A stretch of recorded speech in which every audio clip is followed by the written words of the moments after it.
The dirt was still fresh on Thomas Sawyer's grave when Wade heard the train whistle cut through the valley like a knife through bone. He stood at the fence line, hands braced against the splintered wood, staring at nothing. The ranch sprawled behind him, 40 acres of dying grass, sagging fences, and a barn that leaned like a drunk looking for a wall. His brother had loved this place, had died for it, really, down in that god-forsaken mine shaft, chasing a vein of silver that might not even exist. Wade had stopped believing in silver, stopped believing in much of anything. The whistle came again, closer now. He didn't turn. Trains came and went from Silver Ridge twice a week, carrying supplies in and hope out. Nothing to do with him. Nothing ever did anymore. "Mr. Sawyer?" The voice came from behind him, high and clear, with an edge sharp enough to draw blood. Wade's shoulders locked. Nobody called him Mr. Sawyer. Nobody called him anything these days except the bank, and they preferred delinquent. He turned slow. The woman standing in his yard shouldn't have been there. She was small, maybe 5'4" in her button-up boots, with dark hair pinned severe beneath a gray traveling hat. Her dress was plain, well-made, but worn at the cuffs. She carried a carpet bag in one hand and a piece of paper in the other, and her eyes, sharp, green, unflinching, locked onto him like rifle sights.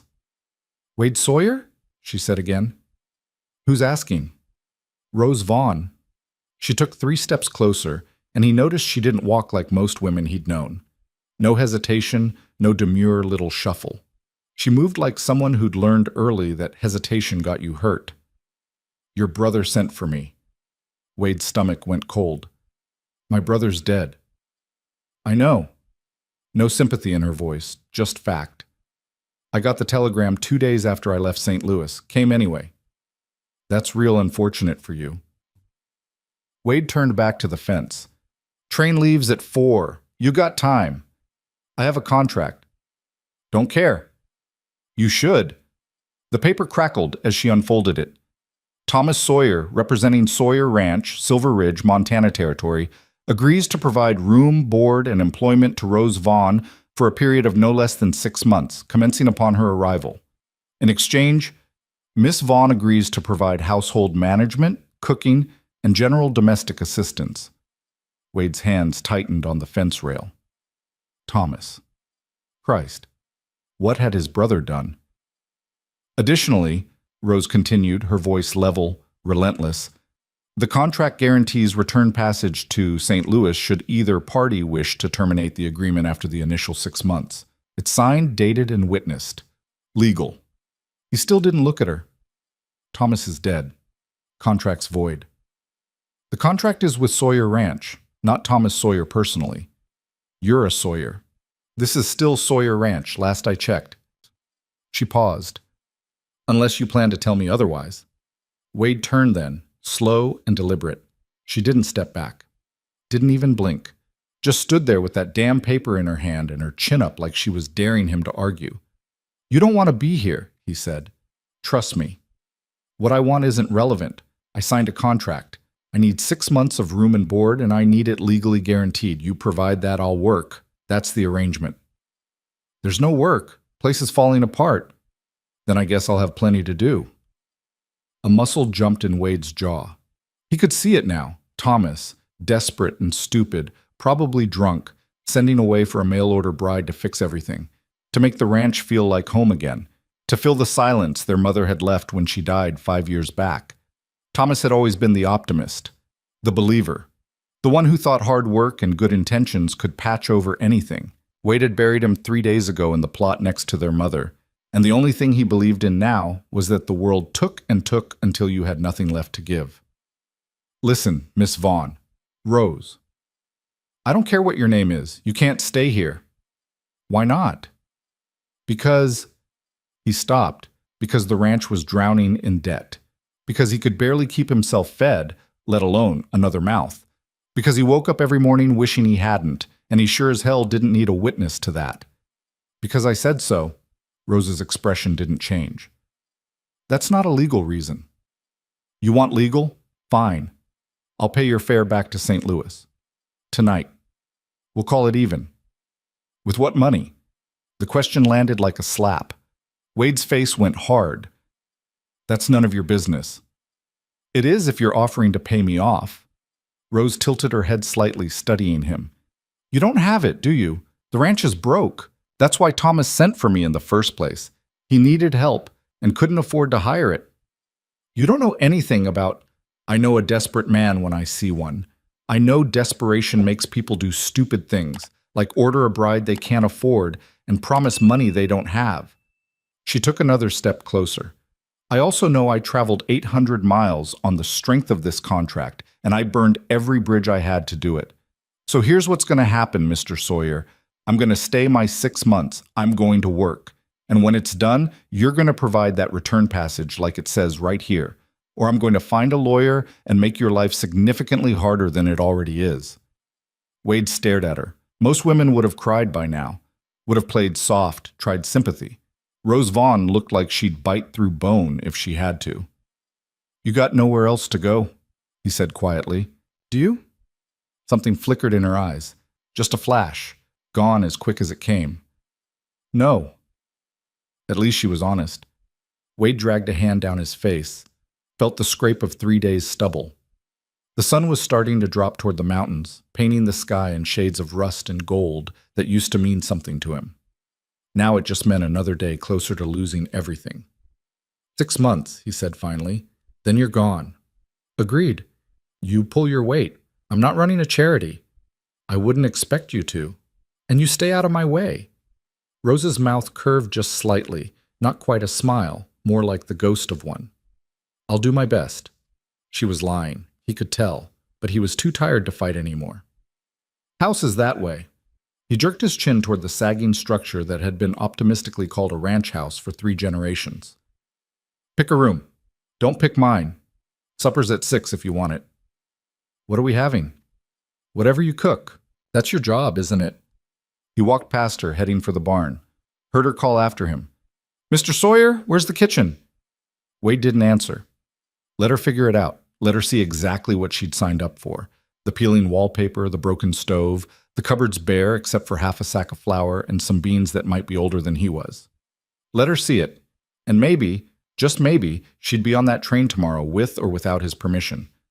But when he glanced back from the barn door, she was already walking toward the house, carpet bag in hand, shoulders straight. Like she owned the place.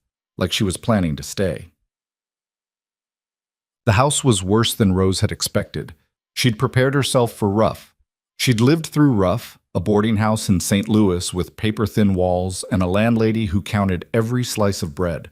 Before that, a factory floor where the air was so thick with cotton dust you couldn't see across the room.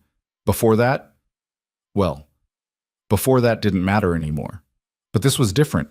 This was collapse in progress. The front door hung crooked on its hinges. The main room, parlor, she supposed, though it was hard to tell, held a sofa with stuffing leaking from every seam, a table missing one leg, propped up with a stack of books, and a cold fireplace full of ash that looked like it hadn't been cleaned since last winter. Dust coated everything. The windows were streaked with grime. Rose set down her carpet bag and turned in a slow circle. She'd been in worse. She'd survived worse. This was just another kind of battlefield. The kitchen was through a doorway to the left, a wood stove with a cracked top plate, a dry sink with a pump handle that looked questionable, and cupboards that revealed exactly what Wade Sawyer had promised: flour, beans, some salt, a jar of lard, 2 potatoes sprouting eyes. Rose rolled up her sleeves. 6 months. She could do anything for 6 months, and when those 6 months were up, she'd have enough saved, assuming Sawyer honored the contract and paid her the agreed-upon wages, to get a room in town. Maybe find real work. Maybe start over. Maybe stop running. She found wood stacked outside the back door, carried in enough to get the stove going. The pump fought her, groaning and gasping, but eventually surrendered a thin stream of brownish water.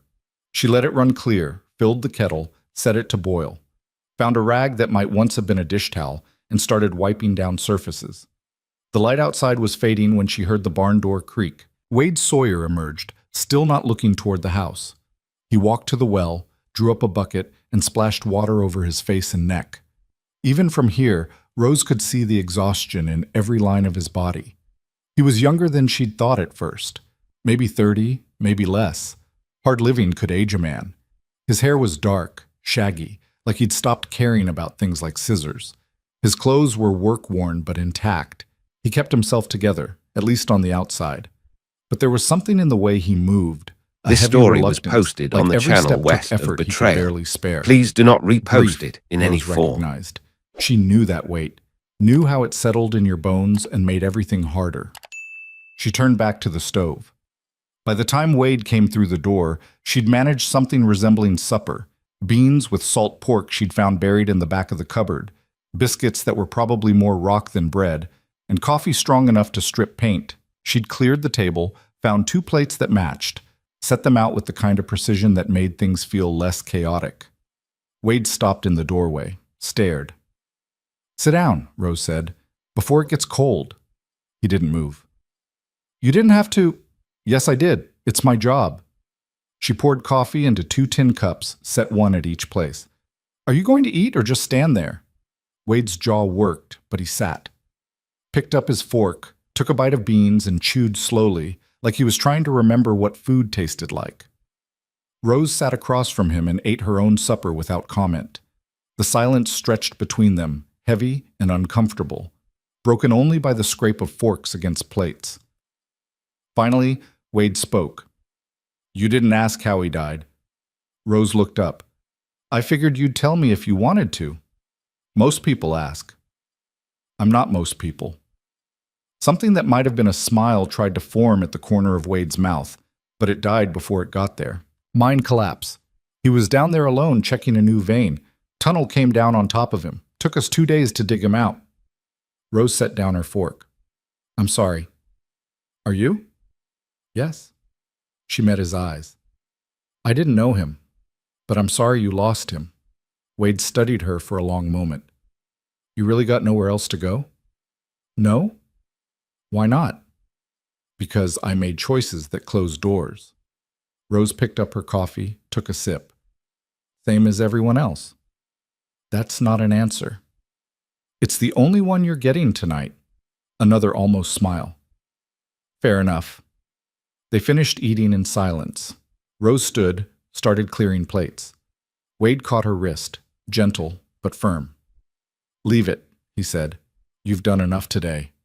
"There's more to do. The house can wait."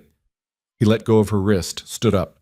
"You want to stay? You'll need to pace yourself. This place will eat you alive if you let it."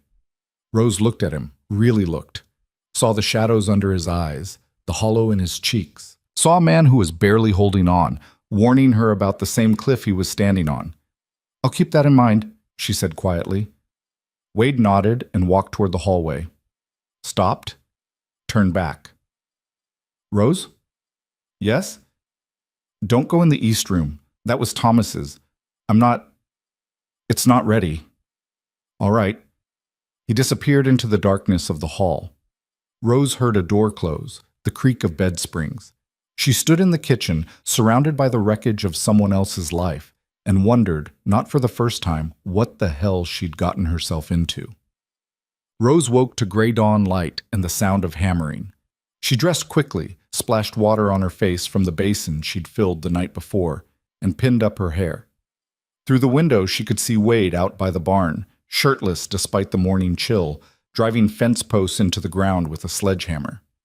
Each strike was precise, controlled, like he was working out something that couldn't be solved with words. She started coffee and set about taking inventory. The ranch needed everything: food, supplies, repairs, organization. But first she needed to understand what she was working with. The pantry, such as it was, revealed a disaster. Flour weevils had gotten into half the supplies. What wasn't infested was stale. Rose made a list in her head: flour, sugar, coffee, salt, baking powder, dried goods that wouldn't spoil.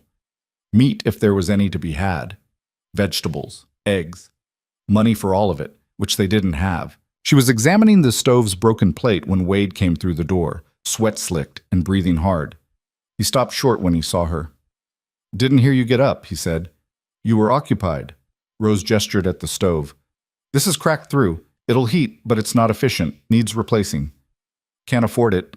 "I figured. What can we afford?" Wade grabbed the coffee pot, poured straight from it into his cup, drank half of it scalding hot. "Nothing. There has to be something. The ranch has to generate income somehow.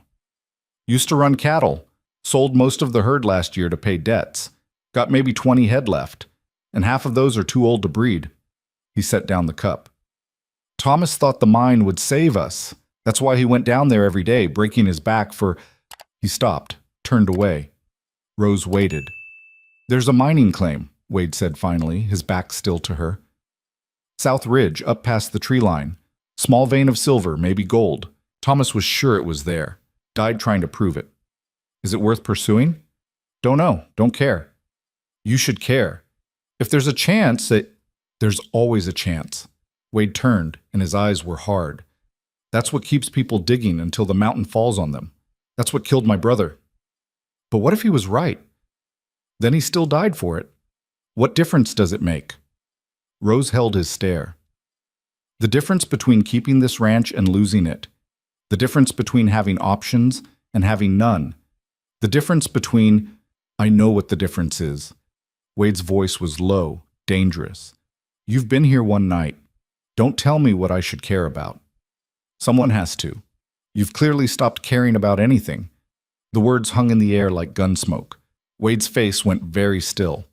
For a moment, Rose thought he might throw her out right then. Contract be damned. But then something shifted in his expression, something that looked almost like recognition. You're not wrong, he said quietly, but that doesn't make it your problem. Actually, it does. I need this ranch to survive 6 months. If it goes under before then, my contract's worthless. So whether you like it or not, we're tied together. Your problems are my problems. Wade laughed, a short, bitter sound. Lucky you. Lucky both of us. Rose crossed her arms. So here's what I need to know. What are our actual resources? What's keeping this place from collapsing completely? Wade looked at her for a long moment, like he was deciding whether to bother. Then he sighed. There's the land. 40 acres, give or take. Most of it's grazing land, but it's dry and we don't have enough water rights to irrigate properly. The cattle, like I said. The mine claim, which is probably worthless. The house and barn, both falling apart. He paused. And debt. We've got plenty of that. How much? $500 to the bank, due end of September. That's 4 months from now. Rose's stomach dropped. $500. It might as well have been $5,000. And if you can't pay, they take the ranch, auction it off. We're done. Can you make the payment? Sell the cattle, maybe? Or cattle won't bring half that. Even if I sold every head, I'd still be 300 short. Wade rubbed his face. Thomas thought the mine was the answer. Thought if he could just find that vein, we could pay off everything and start over. But he ran out of time. What if we reopened it? Worked it properly? With what money? Mining takes equipment, supplies, labor. We don't have any of that. We have time, 4 months. We have hands, yours and mine. We have no. Wade's voice cut like steel. I'm not going back in that mine. I'm not dying for a dream like Thomas did. So what's your plan? Wait for September and hand over the keys? Maybe. He met her eyes. Maybe that's the smart play. Rose stared at him. Saw a man who'd already given up, who was just going through the motions until the end. And she felt something spark inside her. Anger, maybe, or just sheer stubborn refusal to let gravity win again. Well, I'm not giving up, she said. Contract says 6 months. I'm getting 6 months, which means we need to figure out how to keep this place alive until then. We're not... Yes, we are. Whether you help or not. Rose turned toward the door. I'm going to town. We need supplies, and I need to understand what options we have. You coming, or should I handle it myself? Wade opened his mouth, closed it, shook his head. You're insane. Probably. Is that a yes or a no? He stared at her. Then, incredibly, he laughed. A real laugh this time, short but genuine. Hell, why not? Let's go watch you try to save a dead ranch with optimism and nothing else. I'll take that as a yes. Silver Ridge was smaller than Rose had expected. A main street maybe 3 blocks long, lined with storefronts that looked like they'd been thrown up in a hurry and never updated. The Silver Bell Saloon anchored one end. A general store, a bank, a church, and a handful of other businesses filled in the gaps. People moved along This the story boardwalks was with the posted slow on the channel purpose of west of small-town Betrayal. life, Please do not pausing to repost talk, it to in any nod, form. to notice. And they noticed. Rose felt every eye that tracked them as Wade brought the wagon to a stop outside Mason's general store. A tall man in a suit paused mid-stride to stare. Two women outside the dress shop whispered behind their hands. "They're friendly," Rose said dryly. Wade jumped down from the wagon. "They're curious. Town this size, strangers an event." He came around to help her down, but she was already climbing down herself. "You'll be the talk of every supper table tonight."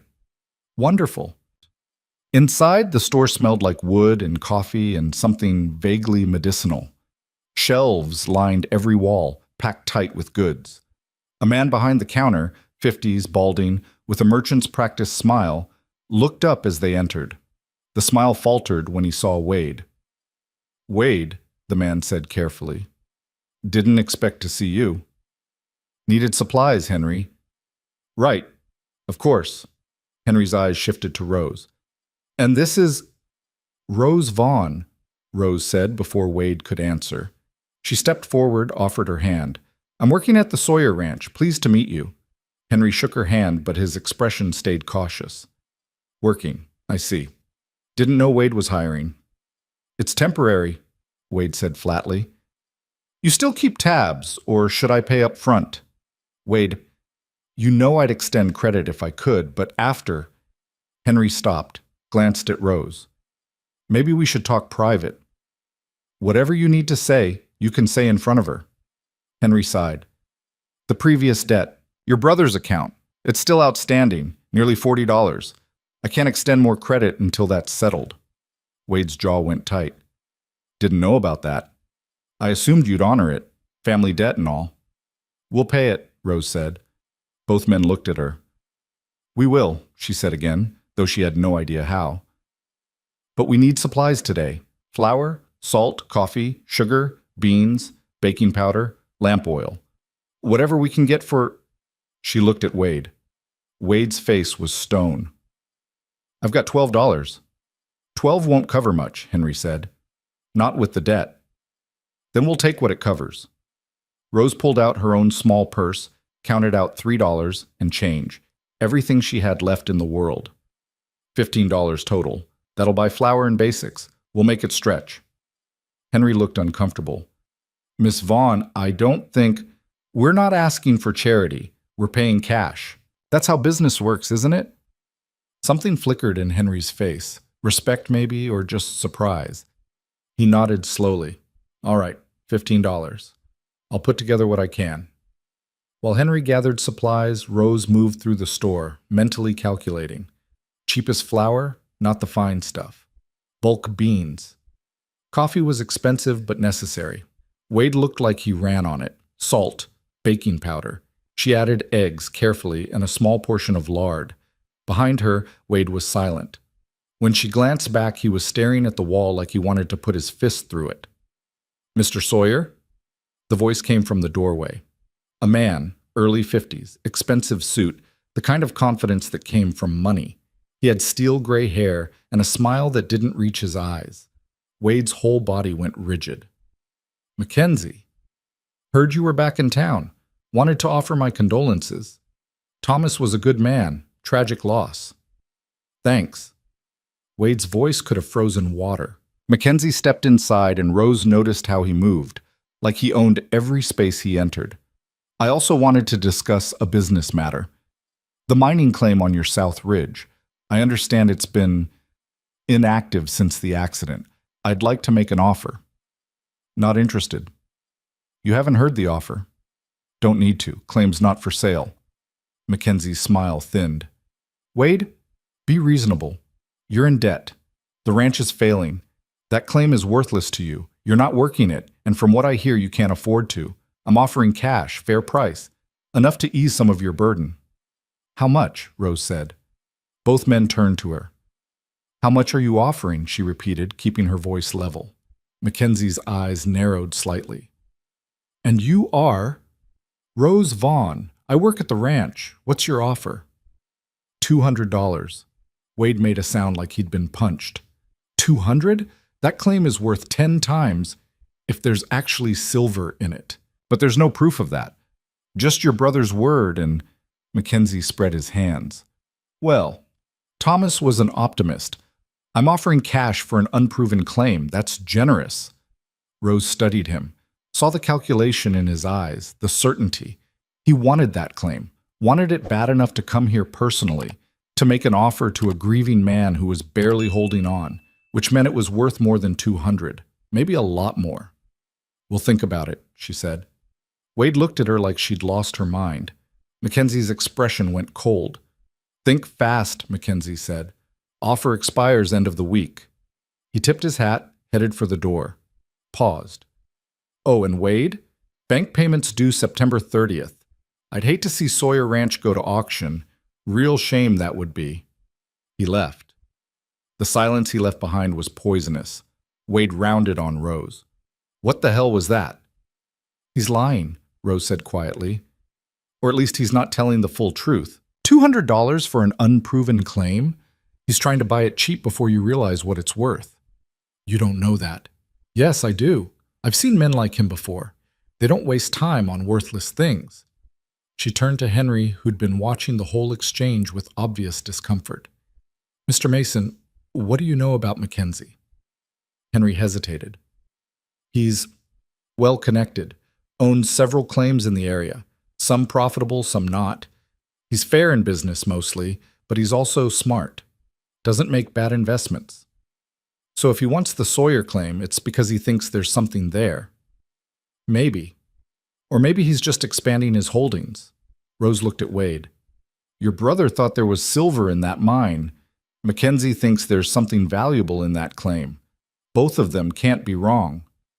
Both of them can be dead, Wade said harshly, which is what you'll be if you go down there. Then we hire help, find someone who knows mining, someone who can… With what money? The money we'll save by not selling the claim for pennies. Wade's hands clenched into fists.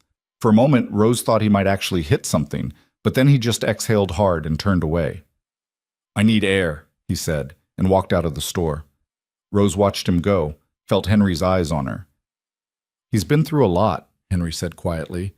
Losing Thomas broke something in him. He's not thinking straight. I noticed. Are you really planning to work that mine? I'm planning to keep that ranch alive for 6 months. If the mine's part of that, then yes. Henry shook his head. You're braver than you look, Miss Vaughn. Or more desperate. Rose picked up a sack of flour, tested its weight. Bravery and desperation look about the same from the outside. Gulp. The ride back to the ranch was silent. Wade drove with his jaw set, eyes fixed on the road. Rose sat beside him, watching the landscape roll past. Hills covered in scrub grass, mountains in the distance still capped with snow despite the summer heat. She was thinking about Mackenzie, about Wade, about a mine that might hold salvation or just another grave. I'm not opening that mine, Wade said suddenly. Rose didn't answer. I mean it. Whatever you're thinking, stop.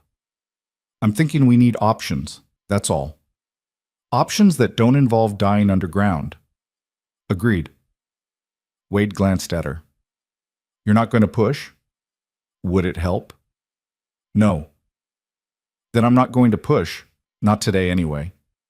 Another almost smile. You're something else, you know that? I've been called worse.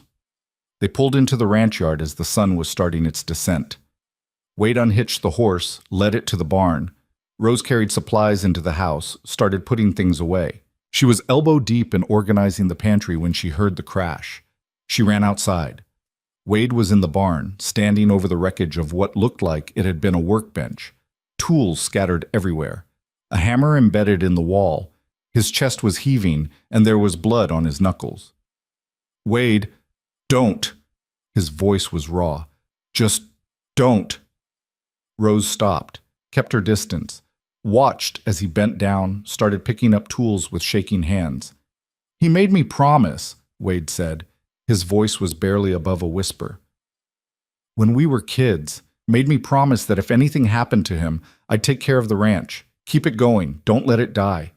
He laughed, bitter. And look at me. Can't even keep that promise. Can't keep anything. Rose stepped closer, slowly, like approaching a wounded animal. "You're still here," she said. This story was posted on the channel west of Betrayal. For how long? Please do not 4 repost months, it 3, in any form. until the bank takes it? Maybe. Or maybe we find a way. Psst, there's no way. There's always a way. It just might not be the one you want. Wade looked up at her. His eyes were red-rimmed, hollow. "Why do you care? This isn't your problem. You can walk away any time." "No, I can't. I signed a contract, remember?" Rose picked up a wrench, set it on the bench. "Besides, I told you, I've got nowhere else to go. That makes this my problem as much as yours." "That's not—" "It is." She picked up another tool.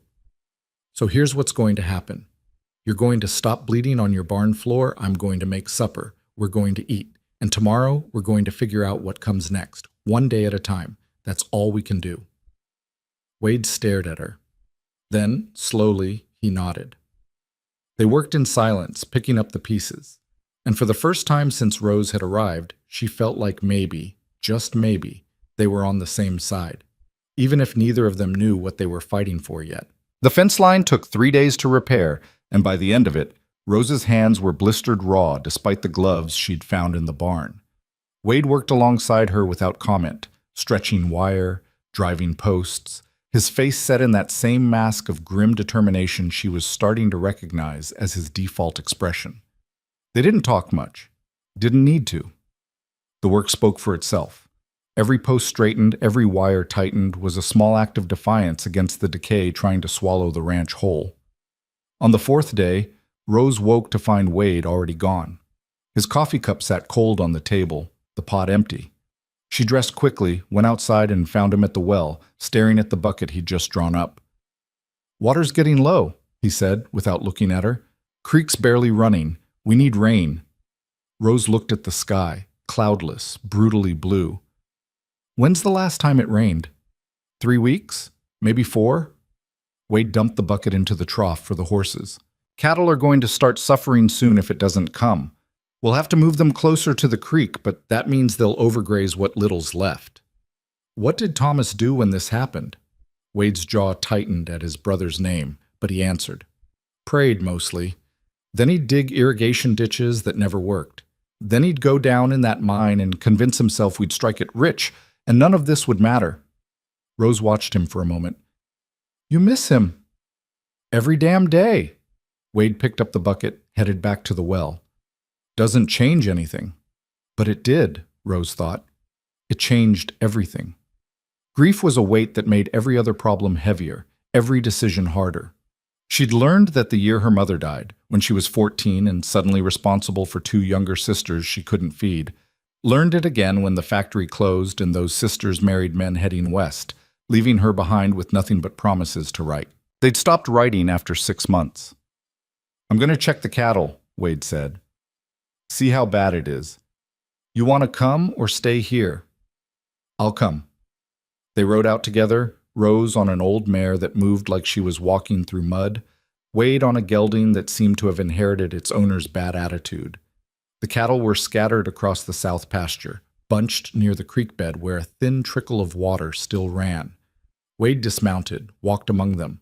Rose could see the concern in the way he checked their condition, running hands over ribs, looking at eyes, checking hooves. Whatever else had broken in him, he still cared about the animals. "They're thin," he said finally. "Not starving yet, but close. Another 2 weeks without rain, and we'll start losing them." "Can we buy feed?" "With what money?" Wade straightened, wiped sweat from his forehead. "Even if we had cash, hauling feed out here costs more than the cattle are worth." Rose looked at the herd. 20 head, like Wade had said. Most were older cows, a few younger steers. Not enough to build a future on, but enough to keep hope alive if they survived. "What if we sold half now?" she said. "Before they lose more weight, use that money to feed the rest through the dry spell." Wade considered it. "Might work. If we can get a decent price, but that means going back to town, dealing with buyers. And Mackenzie's the only one buying right now." "Mackenzie? The same man who wants your mine. He's got his fingers in everything around here. Cattle, mining, land. Town calls him a businessman. I call him a vulture." Wade mounted his horse again. But vultures eat what's already dead. Right now, that's us. They rode back in silence. Rose's mind was working, turning over possibilities, discarding the ones that didn't add up. She'd spent 5 years in St. Louis doing piecework, calculating costs down to the penny, figuring out how to make nothing stretch into something. This was the same problem, just bigger. When they reached the ranch, there was a horse tied outside the house. A good horse, well-fed, with expensive tack. Wade's face went dark. That's Mackenzie's. They found him on the porch, sitting in the only chair that wasn't broken, looking comfortable as sin. He stood when he saw them, smile in place. Wade, Miss Vaughn. Hope you don't mind. I let myself wait here. Beautiful property you have. Real shame to see it struggling. What do you want? Wade's voice was flat. Just following up on my offer, the mining claim. Thought I'd give you a chance to reconsider before my deadline passes. Mackenzie's eyes shifted to Rose. Perhaps Miss Vaughn has convinced you to be reasonable? Miss Vaughn doesn't make my decisions, Wade said. No? Seems like she's making quite a few of them. I heard you were in town buying supplies. On credit, no less. Adding to your debt. Mackenzie shook his head. That's not a sustainable strategy, Wade. At some point, you have to face reality. The reality is the claim's not for sale. Not even for 300? Wade stopped. You said 200.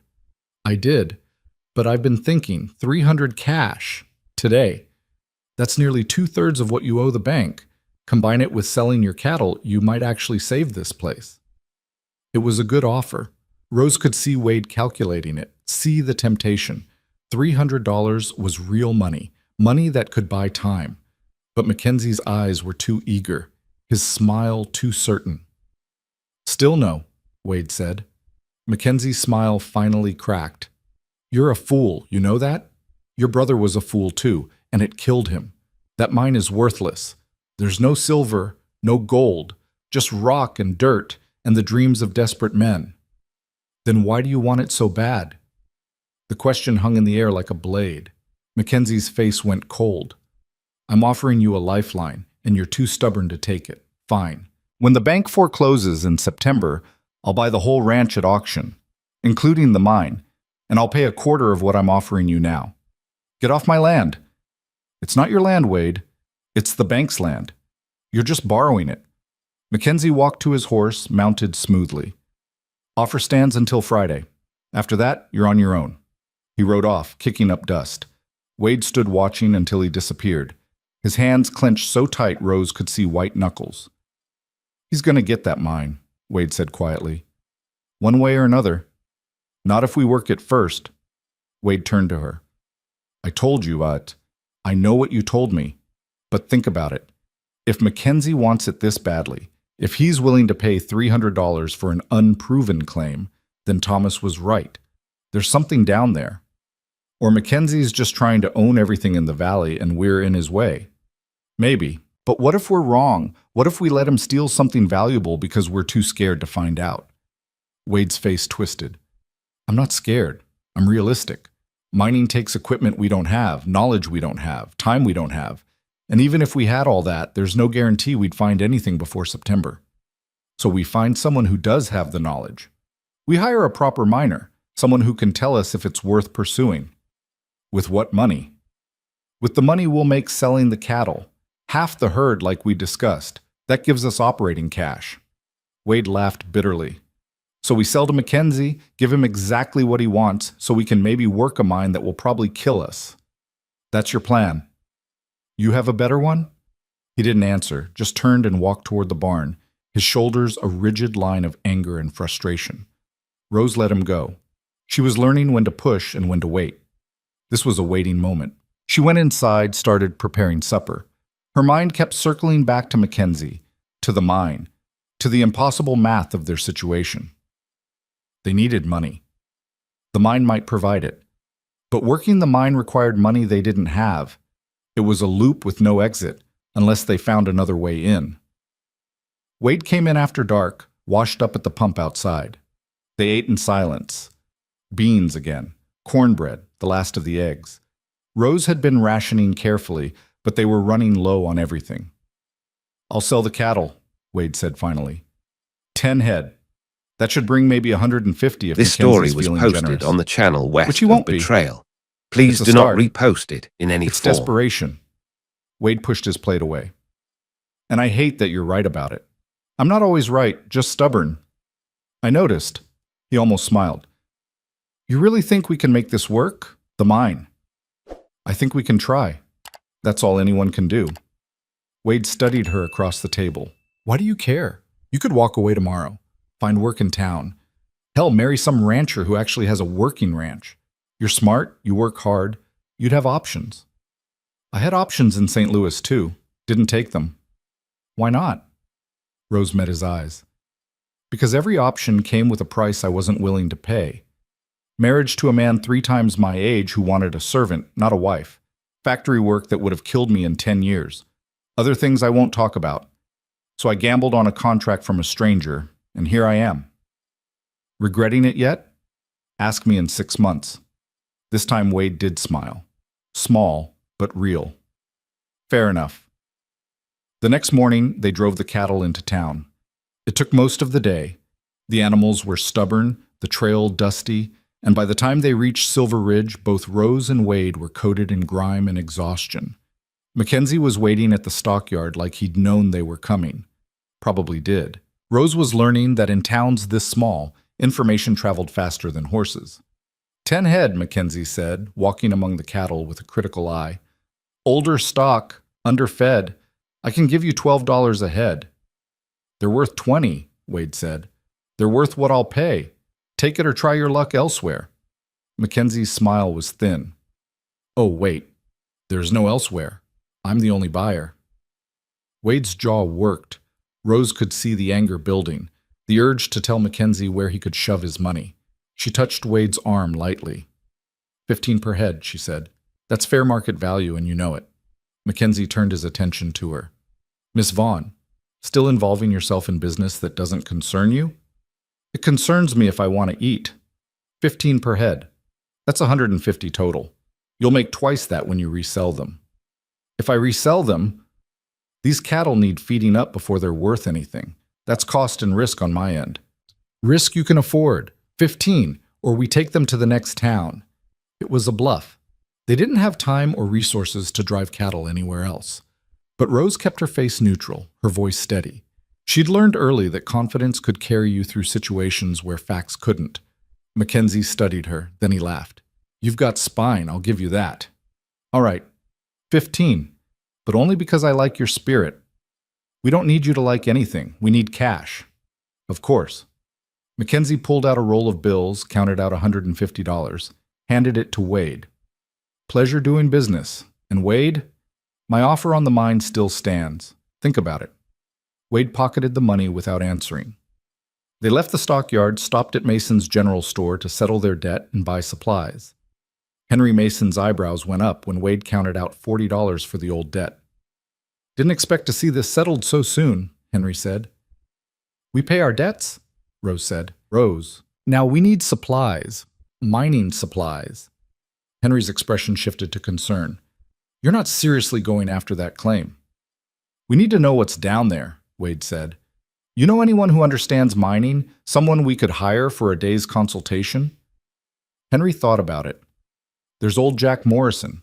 Used to work the claims up north before his lungs gave out. He knows rock, knows what to look for, might be willing to take a look if the price is right. Where can we find him? Boarding house on 2nd Street. But Wade, Henry leaned forward. That mine killed your brother. You sure you want to go back down there? No, Wade said honestly, but I'm going anyway. They found Jack Morrison on the boarding house porch, whittling a piece of wood into something that might eventually become a bird. He was maybe 60, thin as wire, with a face like sun-dried leather and eyes that had seen too much darkness. Wade explained what they needed. Jack listened, kept whittling, didn't interrupt. So you want me to go down? Have a look. Tell you if there's anything worth chasing, Jack said when Wade finished. That's it. And you'll pay me what? $20, 1 day's work. Jack's knife stopped moving. That's good money. It's all we can afford. What makes you think I won't just tell you what you want to hear, take the money, and leave you no wiser? Wade met his eyes. Because Henry Mason said you're honest. That's good enough for me. Jack considered this, then he nodded. All right, but I'm not going down alone. That tunnel's unstable.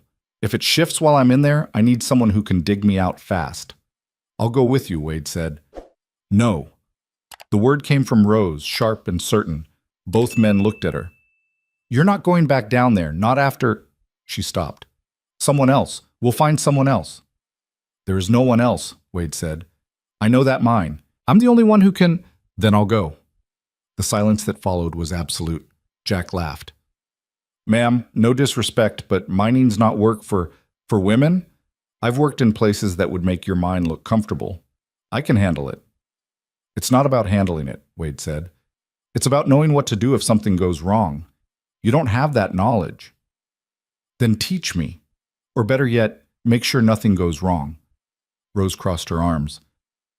You're not going down there, Wade. I won't let you. You won't let me? This is my ranch, my mine, your death wish. I see it every time you look at that mountain. You want to go down there because part of you thinks you deserve what happened to Thomas. Rose's voice was hard. Well, I'm not letting you chase that. So either I go with Mr. Morrison or nobody does. Wade stared at her. Something dangerous flickered in his eyes, then died. You don't know what you're talking about. Don't I? Jack cleared his throat. Look, I don't know what's happening here, but if you two are going to fight, do it somewhere else. I'll go down your mine, Miss Vaughn, if you're serious. But it's going to be dark, tight, and damn scary. You sure you're up for that? Rose thought about the factory, about the months she'd spent in a room with no windows, breathing air that burned, working 14 hours until her fingers bled. Thought about the boarding house in St. Louis where the landlady locked the pantry and the girls went to bed hungry more often than not. I'm sure, she said. They rode back to the ranch as the sun was setting, Jack Morrison following on a mule that looked even older than he was. Rose could feel Wade's anger radiating off him in waves, but she didn't care. Let him be angry. Better angry than dead. At the ranch, Jack surveyed the mine entrance, a dark mouth in the hillside, timber supports visible just inside, looking fragile as matchsticks. He walked around it, examining the ground, the rock face, the way water had carved channels in the earth. Your brother did good work with the supports, Jack said, but the rock here is fractured. See these lines? Fault lines running through. That's what makes it dangerous. Pressure builds, finds the weak spots, and the whole thing comes down. Is it safe to enter? Rose asked. Safe is a relative word, ma'am, but yes, if we're careful. We'll go in slow, check every support, watch for signs of shifting. I'll need lamps, rope, and someone at the entrance to keep watch. I'll watch, Wade said. His voice was flat, final. Jack nodded. Good. We'll go at first light. I want to see the rock in good conditions. That night, Rose lay in her narrow bed, listening to the house settle around her. She'd chosen the west room, small and spare, with a window that looked toward the mountains. The bed was old but clean, the mattress lumpy but better than the floor. She'd slept in worse, but she couldn't sleep now. Her mind kept returning to the mine, to the darkness waiting there. She wasn't afraid of hard work, wasn't afraid of risk, but there was something about going underground into a space that had already killed once that made her chest tight. A knock on her door. Rose sat up. It's me, Wade's voice low. Come in. He opened the door, stood silhouetted in the hallway. You don't have to do this. Yes, I do. Why? This isn't your fight. It's not your brother who died down there. Rose was quiet for a moment, then she said, No, but it's my 6 months. It's my survival, and I'm not going to watch you throw your life away because you're drowning in guilt. Wade leaned against the doorframe. You think that's what this is? I know it is. I've seen it before. My mother did the same thing after my father died. Worked herself to death because she thought she deserved it. Thought she should have saved him somehow. Rose's voice was steady, but there was an edge to it. She was wrong. And so are you. Thomas was my responsibility. I should have been there. Should have checked the tunnel before he went down. Should have known the future. Should have stopped a grown man from making his own choices. Rose shook her head. You can't save people from themselves, Wade. You can only save yourself. And what if I don't want to This be story saved? was posted on the Then you're a channel West coward. of Betrayal. The word hit Please like do a not slap. repost it Wade's in any face went form. hard. Get out of my house. It's not your house. It's the ranch's house. And I have a contract that says I stay. Rose stood up, crossed to where he stood. You want to be angry? Be angry. You want to grieve? Grieve. But don't you dare give up. Not while I'm here fighting for the same thing you're supposed to be fighting for. They stood there, inches apart, both breathing hard. Rose could see the war in Wade's eyes, anger, grief, something else she couldn't name. I hate you, he said finally. No, you don't. You hate that I'm right. Wade laughed, a harsh, broken sound. Yeah, that too. He left, closing the door quietly behind him. Rose stood there for a long moment, then returned to bed. This time, sleep came easier. Dawn broke cold and clear. Rose dressed in her oldest clothes, braided her hair tight, and met Jack at the mine entrance. Wade was already there, setting out lamps and rope, his face blank. Jack handed her a lamp. You stay close to me. You do exactly what I say when I say it. If I tell you to run, you run. Understood? Understood. And if something happens to me, you get out fast. Don't try to be a hero. Just get out and let Wade dig me out if he can. Rose nodded. Her mouth was dry. Jack lit both lamps. The light pushed back the darkness, maybe 10 feet, no more. Beyond that was nothing but black. Let's see what your brother died for, Jack said, and stepped inside. Rose followed. The tunnel swallowed them whole. The temperature dropped immediately, the air turning cold and damp. Their footsteps echoed strange against the stone.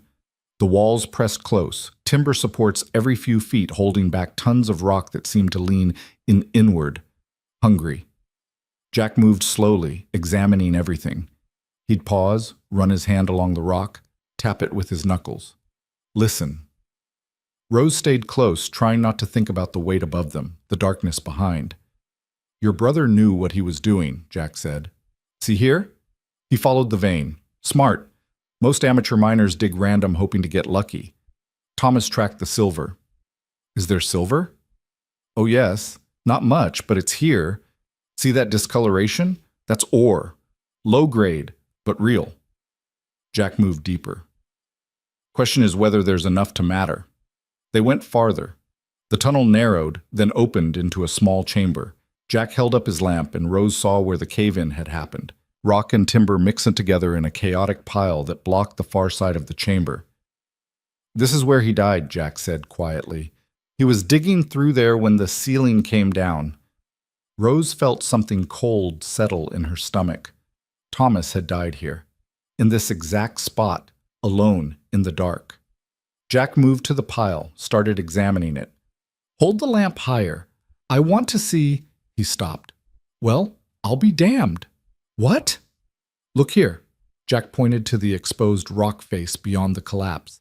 Even in the dim light, Rose could see it, a thick vein of something that gleamed different from the surrounding stone. That's not silver. What is it? Jack was quiet for a long moment. Then he said, Gold. Your brother found gold. Rose's breath caught. How much? Can't tell from here, but that vein runs deep. Could be a foot, could be 20 feet. Won't know until we clear this collapse and follow it. Jack turned to her, his face serious. Miss Vaughn, if this is what I think it is, we're looking at serious money, real wealth, but it's going to take work to get to it. Hard, dangerous work. Can it be done? With the right equipment and enough hands? Yes, but it'll cost. Need proper supports, good tools, men who know what they're doing. We're talking hundreds of dollars in investment. Rose thought about the $110 left from the cattle sale. Thought about the debt to the bank, the failing ranch, Mackenzie circling like a vulture. We'll find a way, she said. They made their way back to the entrance. Wade was waiting, his face tight with tension. The moment they emerged into sunlight, he exhaled hard. Well, he demanded. Jack looked at him. Your brother was right. There's gold down there, more than I've seen in 20 years. You work that claim properly, you won't just save this ranch. You'll own half the valley. Wade went very still. You're sure? Sure as I can be without digging it out. But yes, I'm sure. For the first time since Rose had met him, something like hope crossed Wade's face. Then it died, replaced by the familiar hardness. Doesn't matter, we can't afford to work it. Then we find investors, Rose said, or we borrow, or we... No, Wade's voice was sharp. We're not going into more debt. We're barely surviving as it is. Wade, I said no. He turned to Jack. Thank you for your time. Here's your $20. Jack took the money slowly, looked from Wade to Rose and back again. You're making a mistake. Wouldn't be my first. Jack shook his head, mounted his mule, and rode off. The moment he was gone, Rose rounded on Wade. What are you doing? We just found out there's gold down there. Real gold. Enough to save everything. And you're walking away? I'm being realistic. We don't have the money to work it properly. And I'm not borrowing from Mackenzie or anyone else. That's how people lose everything. We're going to lose everything anyway if we don't try. So we lose it. Wade's voice cracked like a whip. Maybe that's what's supposed to happen. Maybe this ranch is supposed to die. Maybe I'm not supposed to save it. You don't believe that. Don't I? He laughed bitterly. Look around, Rose. This place is cursed. It killed my mother, killed Thomas. It's killing me. Maybe the smartest thing would be to let it go. Let Mackenzie have it. Walk away. And go where? Do what? I don't know. Something that doesn't involve watching everything I care about turn to dust. Rose stepped closer. You're scared. Damn right I'm scared. I'm terrified. Because every time I hope, every time I try, it gets ripped away. So yeah, I'm done hoping. I'm done trying. No, you're not. You don't get to tell me. I'm telling you anyway. Rose's voice was hard. You're scared because trying means you might fail, means you might lose. Well, guess what? I'm scared too, every day. But I'm still here, still fighting, because the alternative is lying down and dying, and I'm not ready for that yet. Wade stared at her. His face was a war zone of emotions, anger, fear, grief, something else. Why do you care? He said finally. Why does any of this matter to you? Because I'm tired of losing. I'm tired of watching opportunities slip away because I was too afraid or too proud or too broken to grab them. Rose's voice shook slightly. So here's what we're going to do. We're going to figure out how to work that mine. We're going to find the money somehow. And we're going to fight for this ranch like our lives depend on it, because mine does. And whether you admit it or not, so does yours. The silence stretched between them. A hawk cried somewhere overhead. The wind moved through the grass, carrying the smell of dust and distance. I don't know how, Wade said quietly. Neither do I. But we'll figure it out. He looked at her then, really looked. And for the first time, Rose saw past the anger and grief to the man underneath. Someone who'd been carrying weight for so long, he'd forgotten what it felt like to stand up straight. Someone who was tired of fighting alone. All right, he said, we'll try. It wasn't hope, not yet.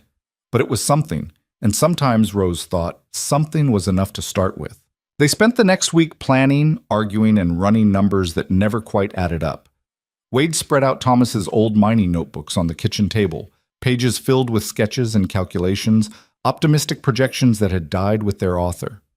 Rose studied them while Wade worked outside, trying to understand what Thomas had seen, what had driven him into that mountain day after day. The gold was there. Jack had confirmed it. But between knowing and having lay an impossible distance measured in money they didn't possess.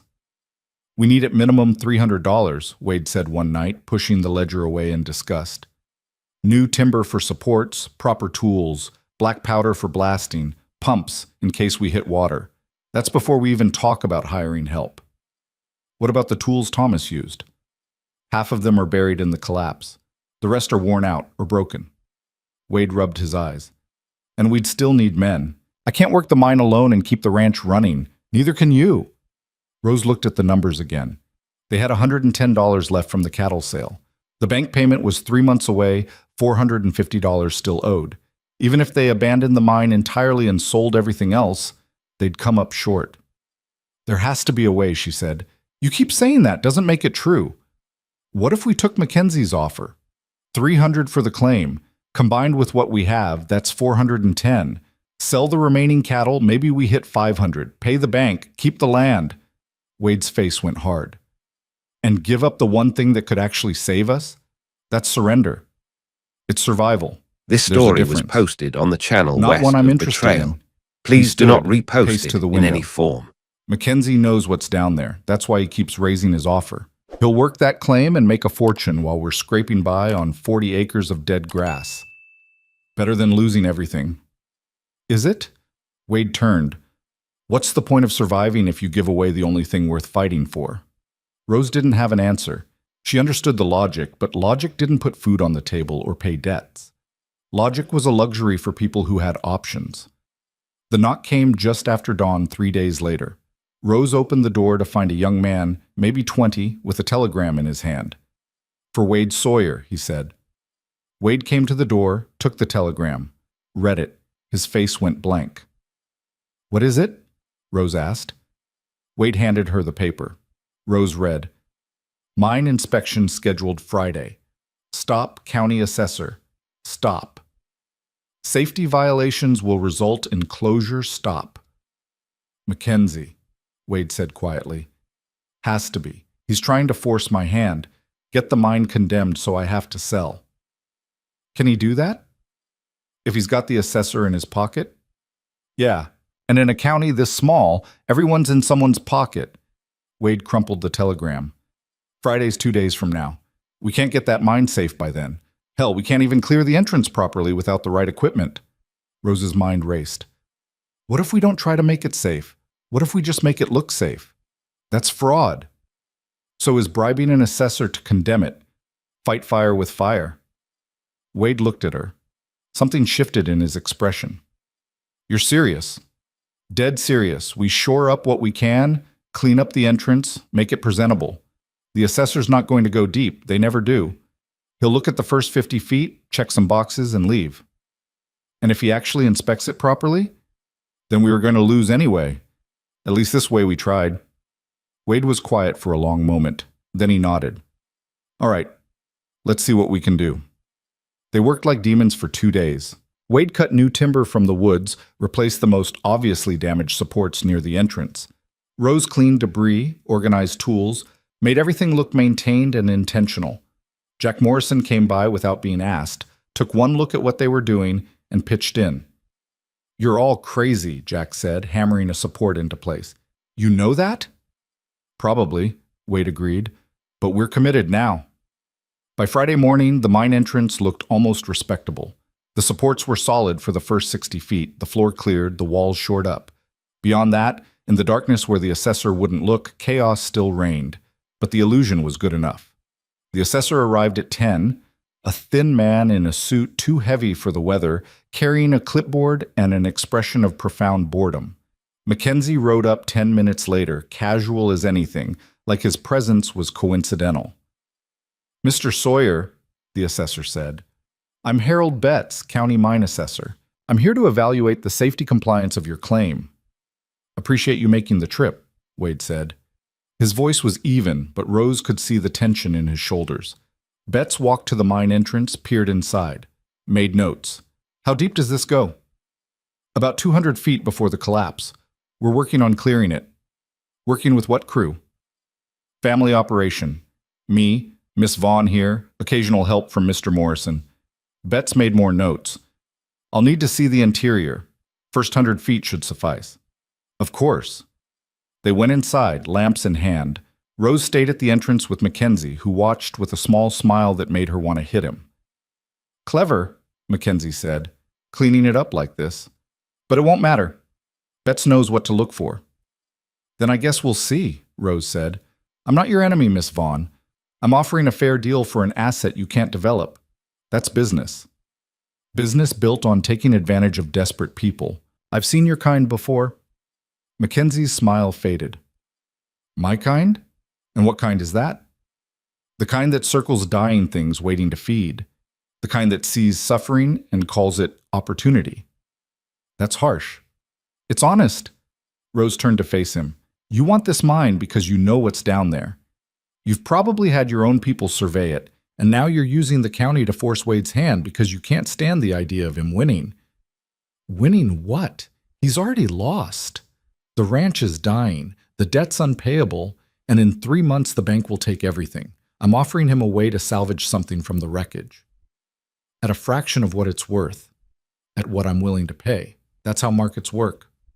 Before Rose could answer, Wade and Betts emerged from the mine. The assessor was still making notes, his face unreadable. Well, Mackenzie said. Betts finished writing, looked up. Supports are adequate for current depth. Ventilation is questionable, but not immediately dangerous. Main concern is the collapse area. That'll need to be properly cleared and reinforced before any further excavation. He looked at Wade. You planning to work this claim? Yes, Wade said. Then you'll need to file regular safety reports. And if you bring in additional workers, you'll need proper insurance, county regulations. Betts handed Wade a paper. This is your compliance notice. You're approved for limited operations with the stipulations listed. Failure to meet those stipulations will result in closure. Wade took the paper. Rose saw his hand shake slightly. Understood. Betts nodded, mounted his horse. Mr. Mackenzie, good to see you. Give my regards to your father. He rode off. The silence that followed was thick enough to cut. Mackenzie's face had gone cold. That was fortunate.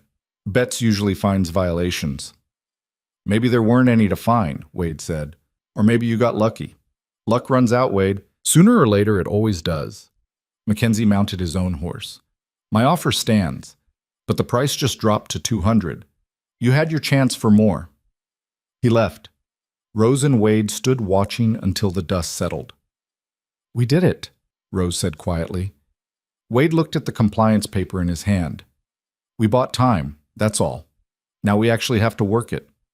Then we work it. With what equipment? What money? Wade's voice was rising. We cleaned up the entrance for an inspection, but actually mining that gold takes resources we don't have.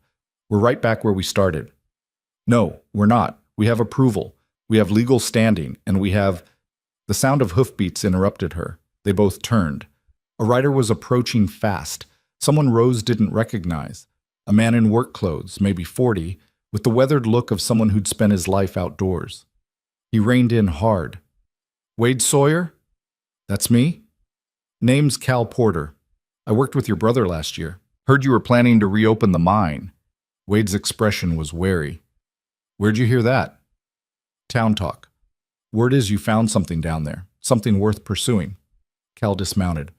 I'm looking for work. Fair wages, honest labor. I know mining, did it for 15 years up north before the vein played out. If you're hiring, I'm interested. Wade and Rose exchanged glances. We're not exactly in a position to hire anyone right now, Wade said. I'll work for percentage. 10% of whatever we pull out. No upfront wages needed. Cal's eyes were steady. I know that's a gamble, but if what I heard is true, 10% of something is better than 100% of nothing. Rose's mind was already calculating.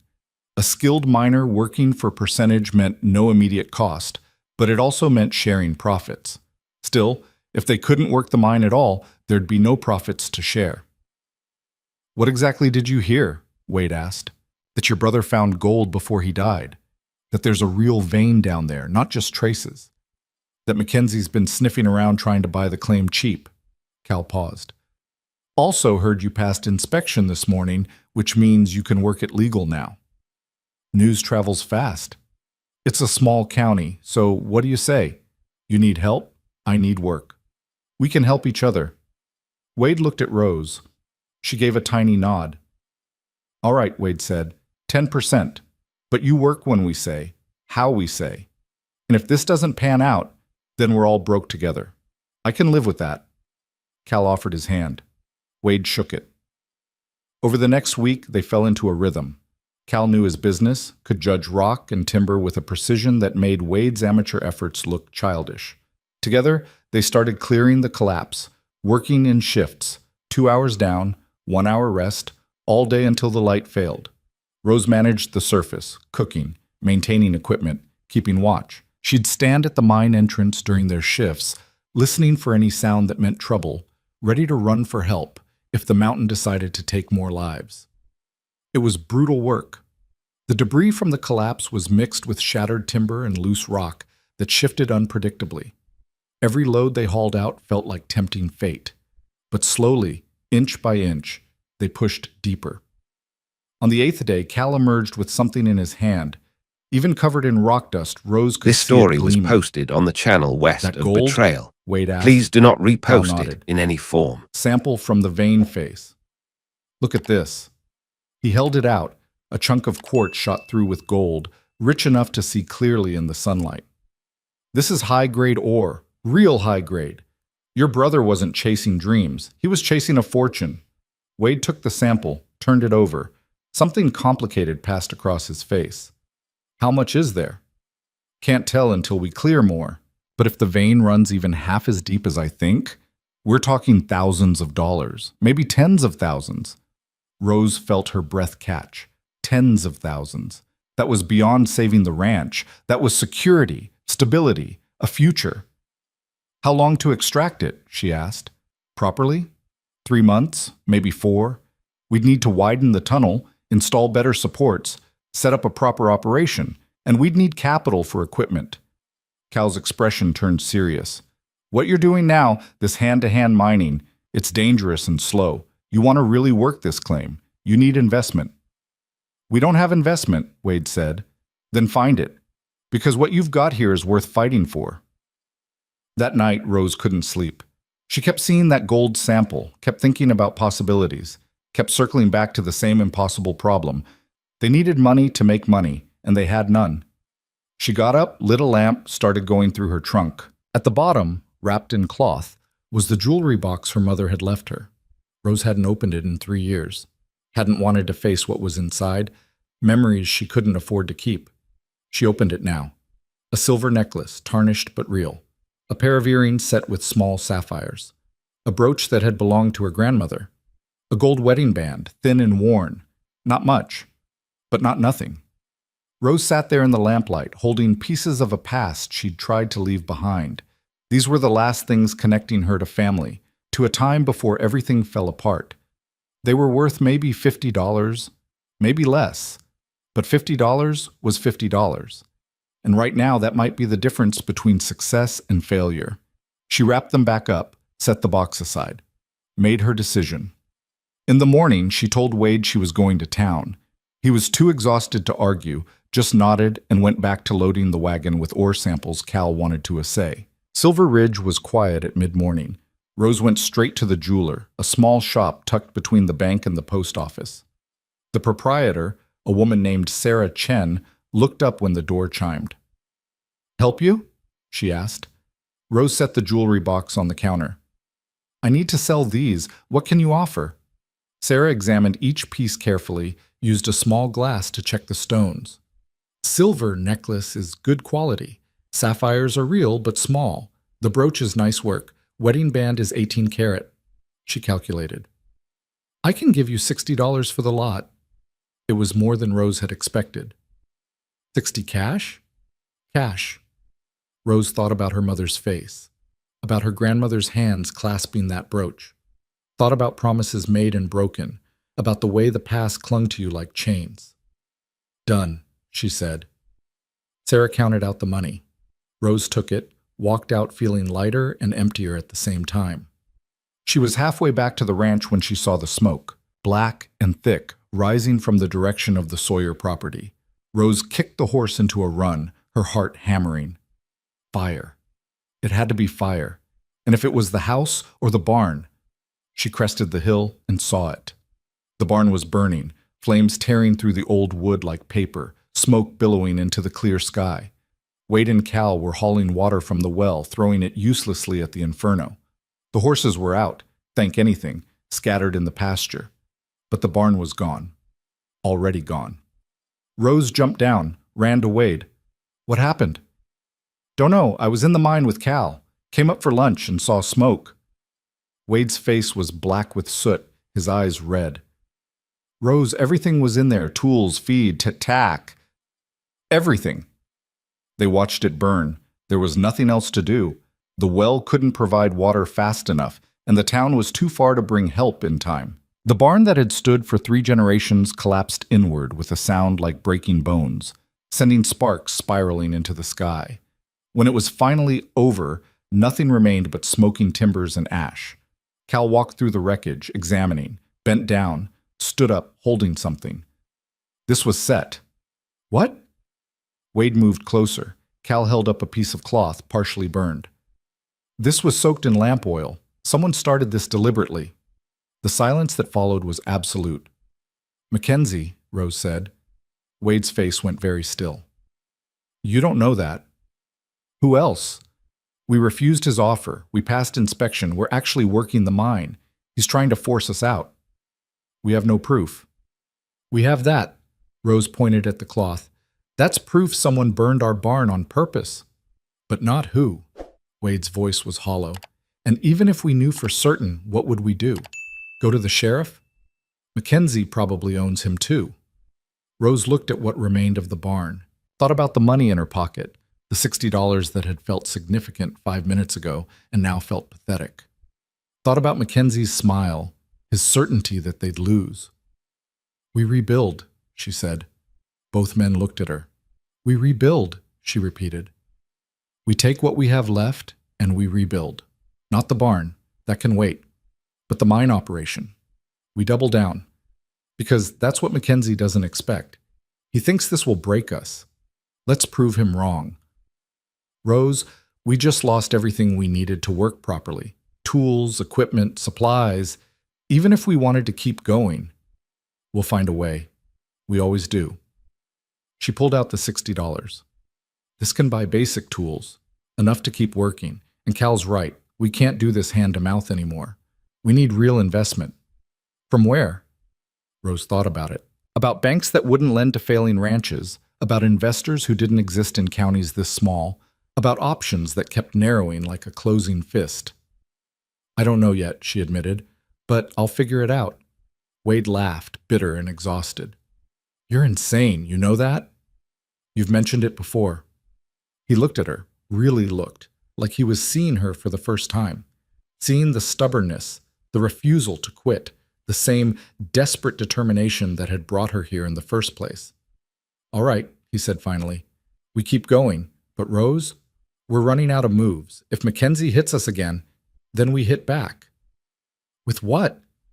Rose didn't answer, because she didn't have an answer. Not yet, but she'd find one. She had to.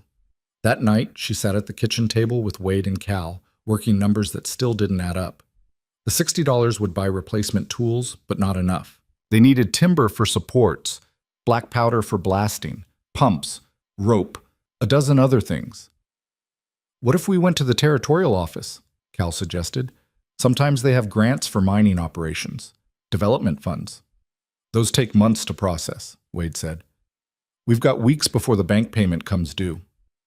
Then we need private investment, someone with cash who's willing to gamble on a return. Everyone with money around here is either broke or in Mackenzie's pocket.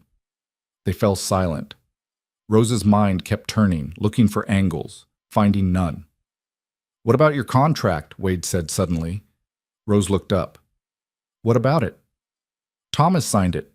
Promised you wages for 6 months' work. How much? $20 a month, but I haven't seen any of it.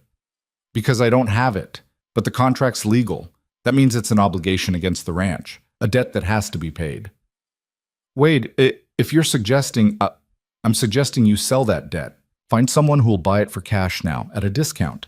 They collect from the ranch later when we're solvent again. Rose stared at him.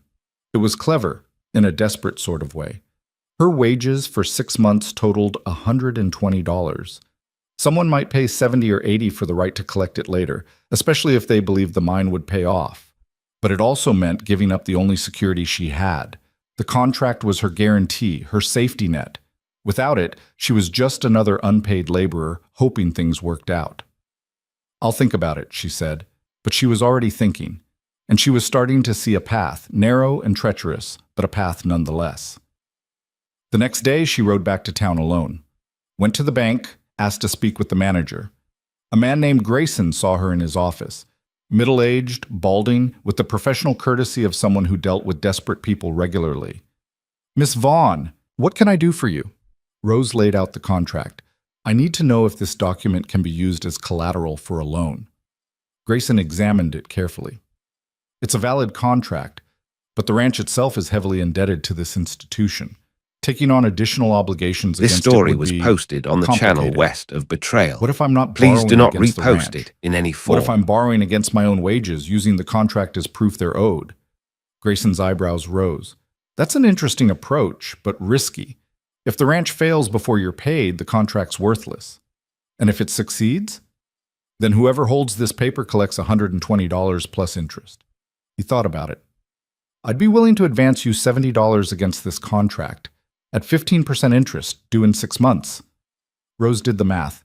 $70 now, but she'd owe nearly $90 later. Assuming she survived that long, assuming any of them did. I need $80, she said, and I need it today. Grayson studied her. You're betting everything on that mine, aren't you? I'm betting on survival, same as everyone else. Survival isn't always enough. It is if you're stubborn enough. Rose met his eyes. $80, Mr. Grayson, or I take this contract to the next town and see what their bank offers. It was a bluff. She didn't have time to go to another town, but Grayson didn't know that. $80, he said finally. Due in full, with interest in 6 months. If the ranch fails before then, you still owe. I understand. He drew up papers. Rose signed them, feeling the weight of one more obligation settling on her shoulders, one more debt to carry.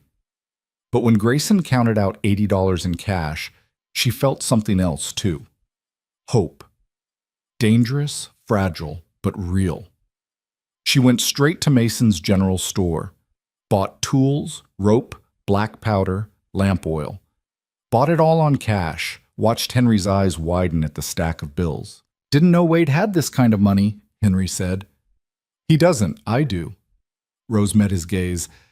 And I'm investing it in the mine, because I believe it's going to pay off. That's a big risk. Living is a risk. This just makes it official. She loaded the supplies into the wagon, drove back to the ranch. Found Wade and Cal at the mine entrance, arguing about the best way to shore up a section that was showing stress. We need more timber, Cal was saying. That support won't hold if... He stopped when he saw Rose unloading, stared at the equipment. Where did this come from? Wade demanded. I sold my contract to the bank, got $80 for it. Rose handed him a box of black powder. That should be enough to get us through the next phase. Wade's face cycled through a dozen emotions. You did what? What needed to be done, same as always. Rose, that contract was your safety net. Without it, I'm in the same boat as you. Sink or swim together. Whoa. She started unloading rope. So let's make sure we swim. Cal was grinning. You're out of your mind, Miss Vaughn, but I respect the hell out of it. Wade just shook his head, but Rose saw something in his eyes that hadn't been there before. Something that looked almost like admiration. They worked through the rest of the week with renewed purpose. The new equipment made a difference. The black powder let them blast through stubborn rock. The better tools meant faster progress. Cal taught them how to set charges safely, how to shore up as they went, how to read the rock for signs of instability. And the vein kept revealing itself, growing wider and richer the deeper they went. Every load they hauled out contained more gold, visible to the naked eye, gleaming in the lamplight. This is going to work, Cal said one night, examining their latest haul. This is actually going to work. But 3 days before the bank payment was due, Mackenzie made his next move. This Rose story found was the notice posted nailed on the to channel ranch west house of door. Betrayal. Legal Please do not language, repost official it seals, in any form. But the message was clear. A formal challenge to the mining claim's ownership filed with the Territorial Land Office. Mackenzie was claiming Thomas had never properly registered the claim, that it was public land, open to anyone who filed the right papers, which Mackenzie had apparently just done. Wade read it twice. This is insane. Thomas registered that claim 5 years ago. I have the documents. Then we'll fight it in court, Rose said. Court costs money, lawyers cost money, and it could take months to resolve. How long do we have to respond? Wade checked the notice. 30 days to file a counterclaim, but that just starts the process. The actual hearing could be months away. And in the meantime? In the meantime, legally, we can't work the claim. Both parties have to cease operations until ownership is determined. Rose felt something cold settle in her stomach. He's trying to freeze us out, make it impossible to work the mine until after the bank payment comes due. And it'll work. Without income from the mine, we can't make the payment. The ranch gets auctioned. Mackenzie buys it cheap, including the claim, and by the time the ownership dispute is resolved, he owns everything anyway. Cal swore. That's a dirty pool, even for this county. That's Mackenzie, Wade said. His voice was flat, defeated. He's not going to stop until he gets what he wants. Rose looked at the notice in her hands, thought about burning barns and legal traps, about a man who'd decided they were obstacles to be removed, thought about the gold waiting in that mountain, close enough to taste, but suddenly impossibly far away. We don't stop, she said. Rose, we don't stop working the mine. Let him file his papers. Let him play his legal games. We keep working, because if we stop now, we've already lost.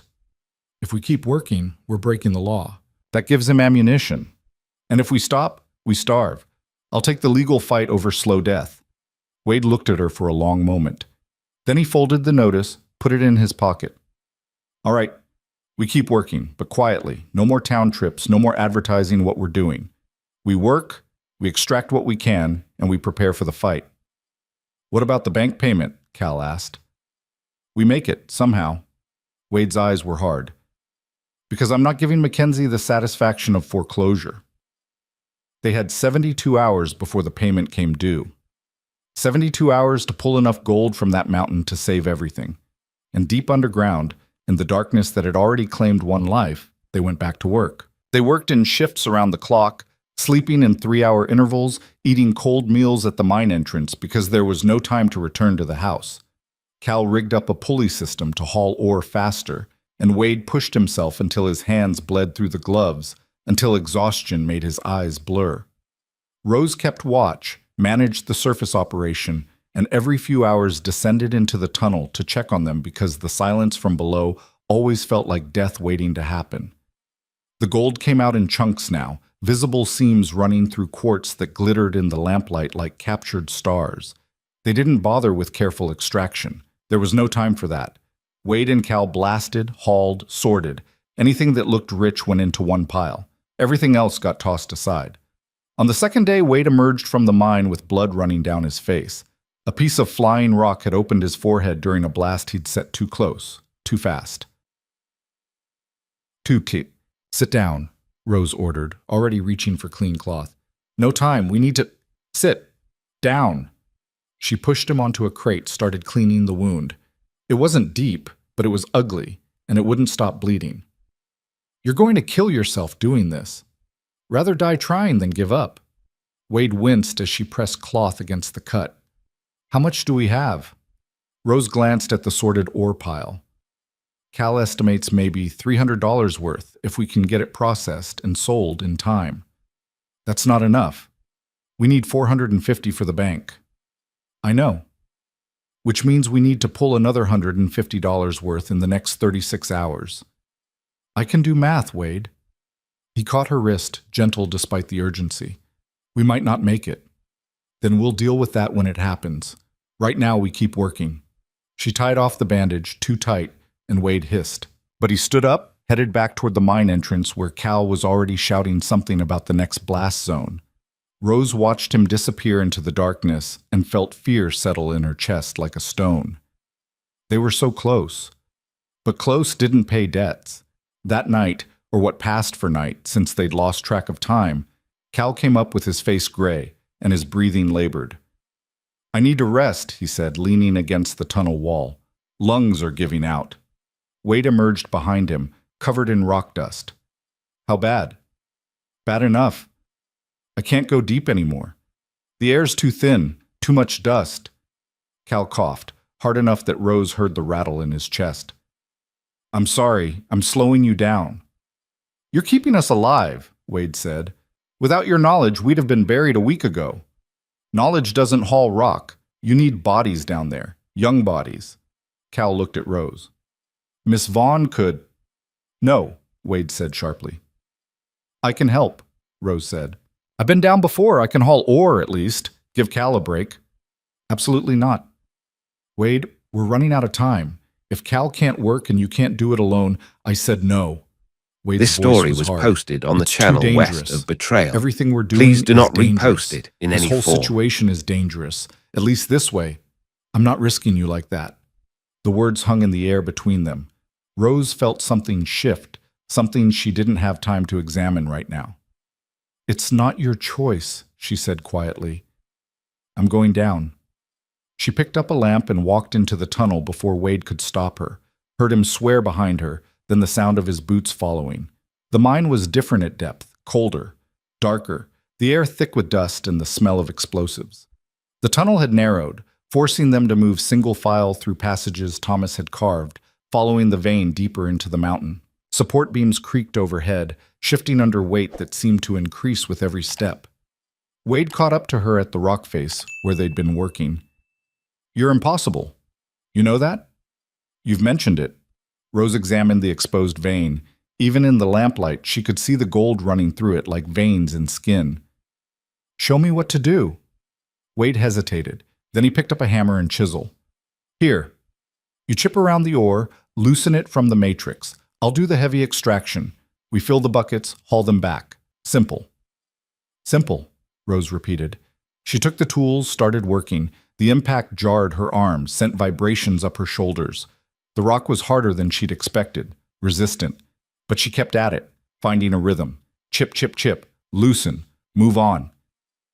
They worked side by side in near silence, the only sounds their breathing and the ring of metal on stone. After an hour, Rose's arms were screaming. After 2, she couldn't feel her hands. But the bucket was filling, gold-streaked ore piling up. Why are you doing this? Wade asked suddenly. Rose didn't stop working. Same reason you are. No choice. There's always a choice. You could have left, found work in town.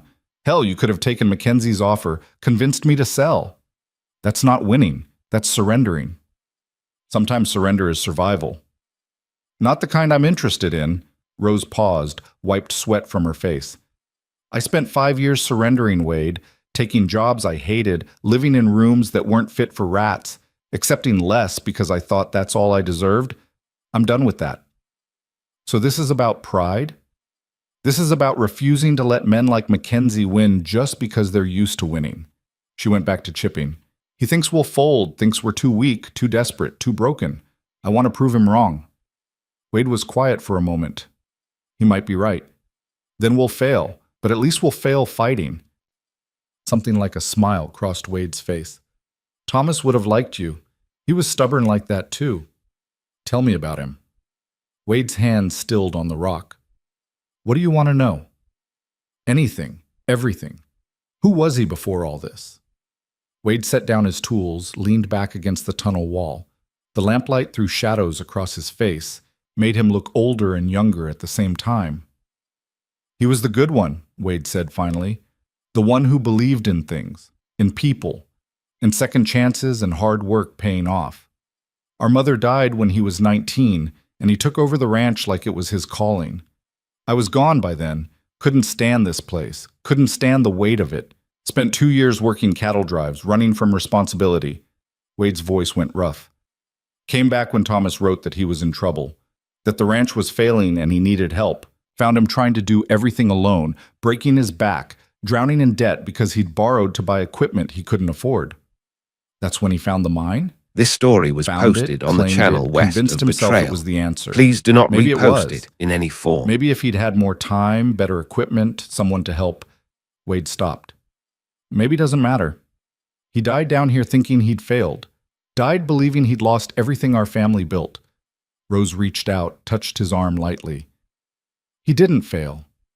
He found gold. We're proving him right. We're proving him dead for a reason. There's a difference. No, there's not. He believed in something worth fighting for. So do we. That's the same fight.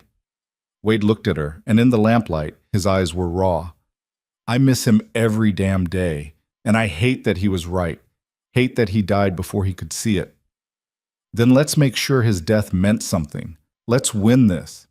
Wade nodded slowly, picked up his tools. All right, let's win. They worked through what remained of the night, stopping only when exhaustion made them clumsy, dangerous. When they finally emerged, The sky was lightening toward dawn. They had 18 hours until the bank payment was due. Cal had sorted the new ore. His estimate? Another $200, maybe a bit more if the assayer was generous. That puts us at $500 total, he said.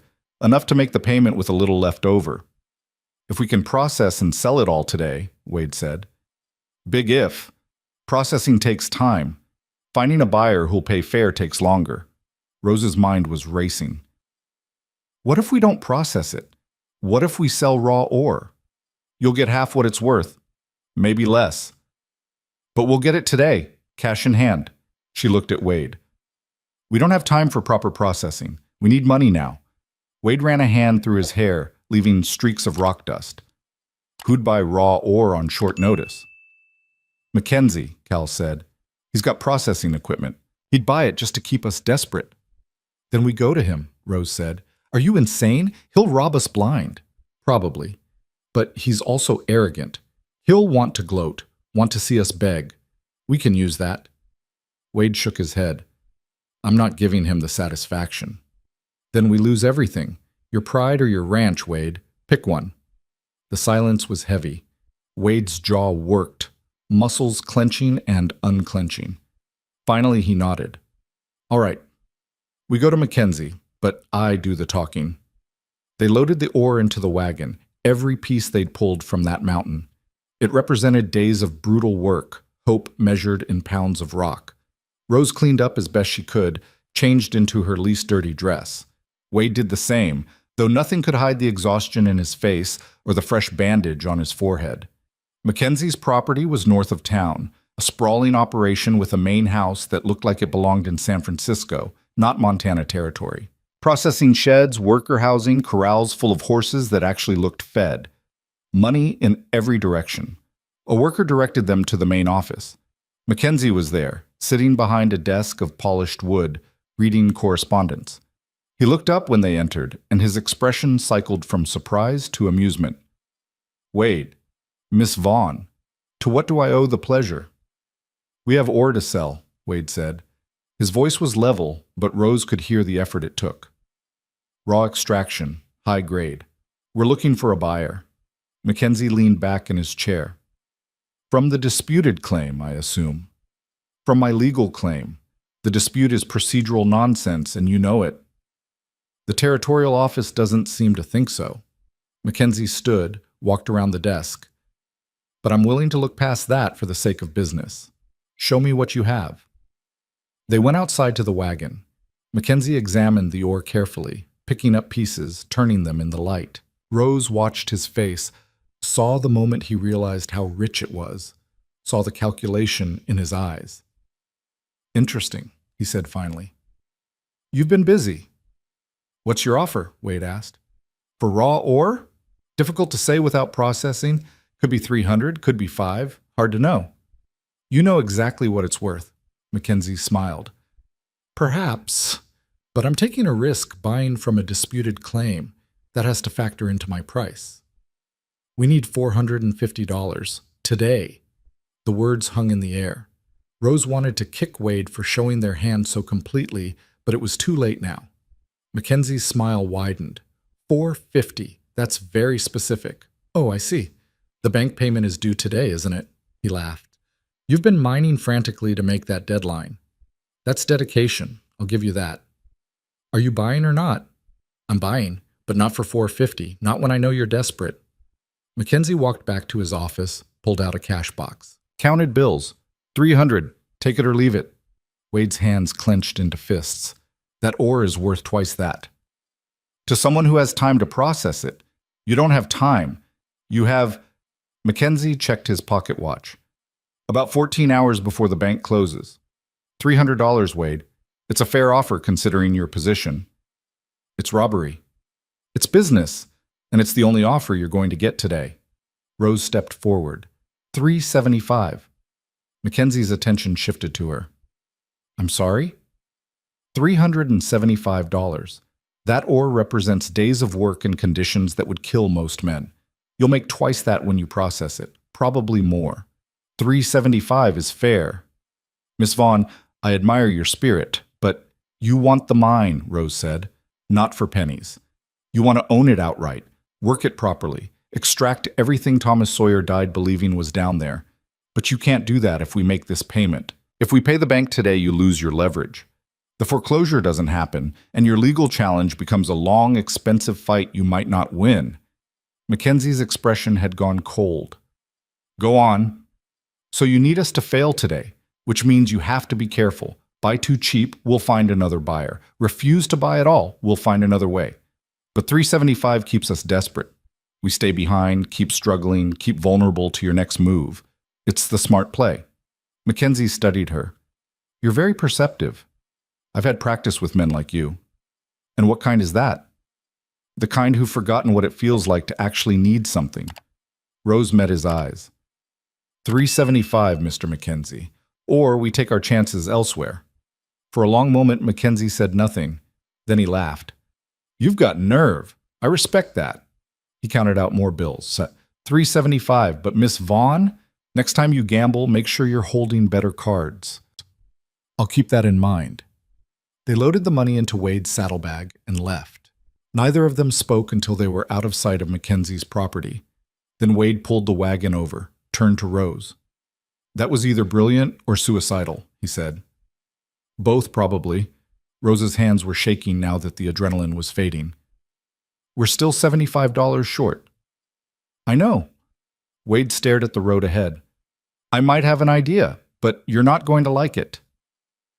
20 minutes later, they stood outside the Silver Ridge land office. Wade had explained his plan during the ride, and Rose's first instinct had been to refuse, but they were out of options and almost out of time. The clerk looked up when they entered. Help you folks? I need to file a mineral rights sale, Wade said. Partial sale of a proven claim. The clerk pulled out forms. Which claim? Sawyer claim, South Ridge. I'm selling a 20% stake in all future extraction. Rose felt her stomach drop even though she'd known this was coming. Wade was selling part of the mine, part of the very thing they'd been fighting to protect. Buyer? The clerk asked. Wade looked at Rose. Rose Vaughn. What? Rose said. You heard me. I'm selling you 20% of the mine for $75. Wade's voice was quiet but firm. You've invested everything in this operation. Your money, your labor, your contract. You deserve a stake in what we find. Wade, I can't. You already did. You sold your contract to the bank, risked your future on this place. This makes it official. You're not just hired help anymore. You're a partner. Rose stared at him. A partner. Not a temporary worker counting down to escape, but someone with actual stake in the outcome. Someone who stood to gain if they won, lose if they failed. I don't have $75, she said. You have your labor, your share of the work you've already done. That's worth $75 to me. Wade turned back to the clerk. Draw up the papers. The clerk shrugged and started writing. 15 minutes later, Rose held a document that said she owned 20% of a mine that might make them rich or might collapse and kill them all. This is insane, she said. Completely, Wade agreed. But we're past sanity now. We're in survival mode. They went to the bank next. Grayson was waiting like he'd known they were coming. Maybe he had. Maybe the whole town was watching to see if the Sawyers would finally fall.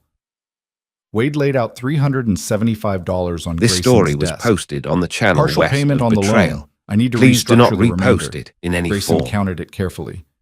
You're still $75 short. I know, but I have collateral. Wade laid out the mineral rights document. 20% stake in the Sawyer mine. Proven gold deposit. Worth substantially more than $75. Grayson examined the document. This is irregular. This whole situation is irregular. But that's legal collateral. I'm offering it against the balance owed. Gives you security, gives me time to extract enough to pay you back with interest. The mine is under ownership dispute. 80% of it is. 20% belongs to Miss Vaughn here, free and clear. Her stake isn't affected by my legal problems. Grayson looked at Rose. Is this true? Rose looked at the document in her hand, thought about a life spent working for other people, building their fortunes while she scraped by. Thought about having something that was actually hers, even if it came with debts and danger attached. "It's true," she said. Grayson was quiet for a long moment. Then he nodded. "All right, I'll accept the collateral, but the balance, plus interest, is due in 3 months.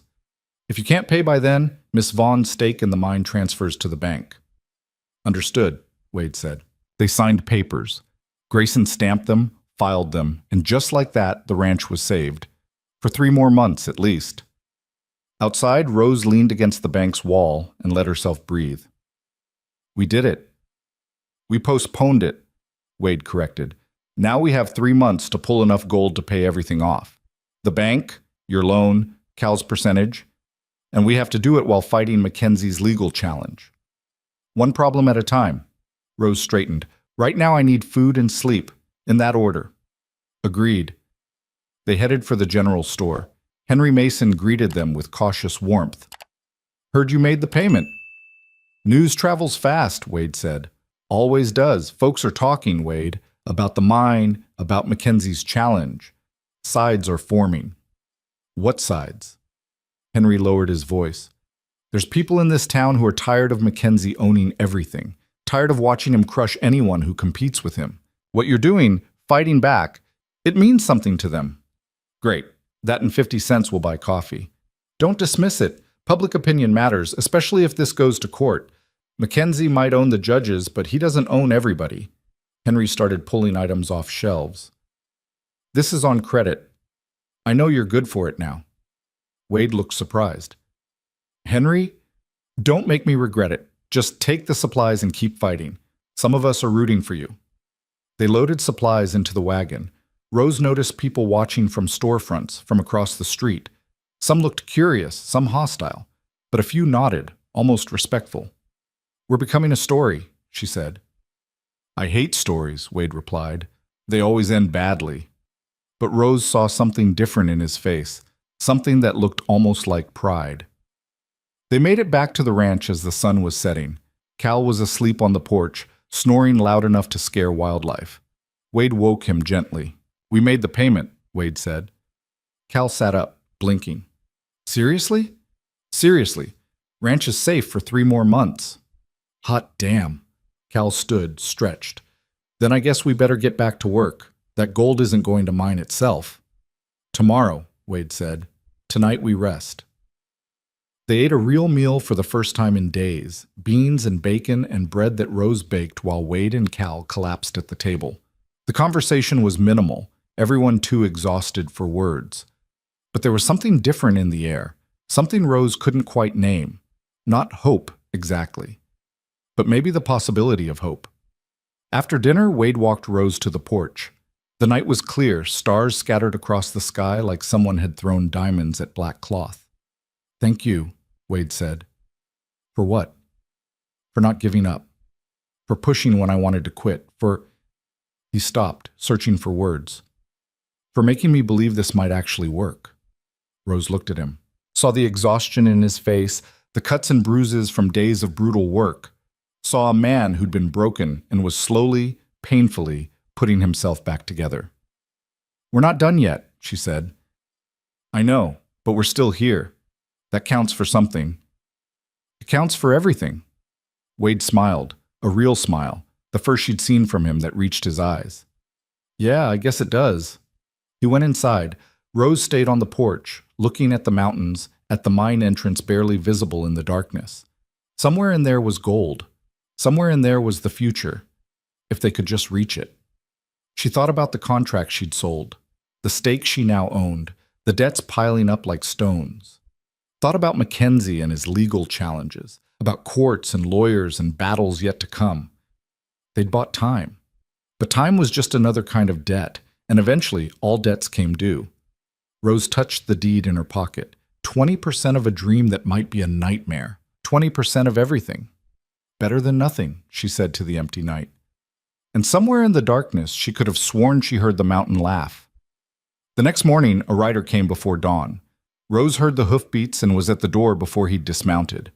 The man was young, official-looking, with the nervous energy of someone delivering bad news.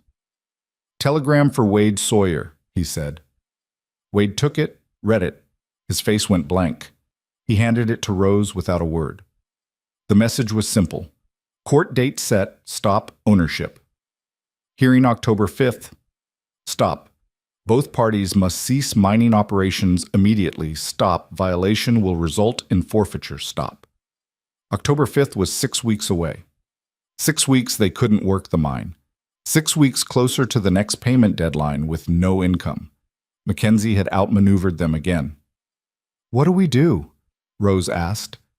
Wade looked at the mine entrance, at the mountain that held their fortune, looked at the telegram in Rose's hand, looked at the ranch that 3 generations of Sawyers had built and bled for. We fight, he said. Different battlefield, same war. We find a lawyer, we go to court, and we prove that mine is ours. With what money? With whatever it takes. Wade's voice was hard. Mackenzie thinks he can bury us in legal fees and waiting time. He thinks we'll run out of resources before we run out of fight. Let's prove him wrong. Rose thought about her 20% stake, about the debts they'd already accumulated, about the impossible math of fighting a rich man's legal war with empty pockets. All right, she said, let's go to war. The lawyer's office in Helena was smaller than Rose had expected, tucked above a pharmacy on a street that smelled like horse manure and coal smoke. Wade had spent 2 days tracking down someone willing to take their case, burning through connections and favors until he'd found Samuel Brennan, a man in his 50s with gray hair and eyes that had seen too many courtrooms. Let me understand this correctly, Brennan said, reviewing the documents they'd brought. Mackenzie is claiming your brother never filed proper registration for the mining claim, despite the fact that you have documentation showing he did file 5 years ago. That's it exactly, Wade said. And Mackenzie just happened to file a counterclaim the moment you started pulling viable ore from the mine. Yes, Brennan leaned back in his chair. Gentlemen and lady, this is what we call a nuisance suit. Mackenzie doesn't expect to win. He expects to drain your resources fighting him until you're forced to settle or abandon the claim entirely. Can we win? Rose asked. In court? Absolutely. Your documentation is solid, but winning takes time and money. Court fees, filing fees, my fees. We're looking at several $100s minimum, possibly more if Mackenzie drags this out. Wade's face was hard. How much up front? $200 for retainer. That covers initial filings and prep work. If we go to trial, we'll need more. Rose watched Wade do the math in his head, saw him realize what she'd already understood. They didn't have $200. They'd spent everything making the bank payment, and with the mine shut down, they had no way to generate more. We'll find it, Wade said. Brennan's expression was kind but skeptical. Mr. Sawyer, I've been practicing law for 23 years.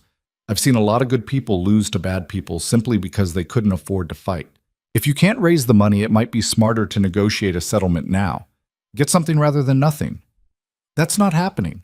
Then you need to find $200. Brennan stood, signaling the meeting was over. I can give you 2 weeks. After that, I'll have to withdraw from the case. Outside, Wade kicked the hitching post hard enough to spook a nearby horse. $200. Might as well be $2,000. We have options, Rose said, though she wasn't sure she believed it. What options? We can't work the mine.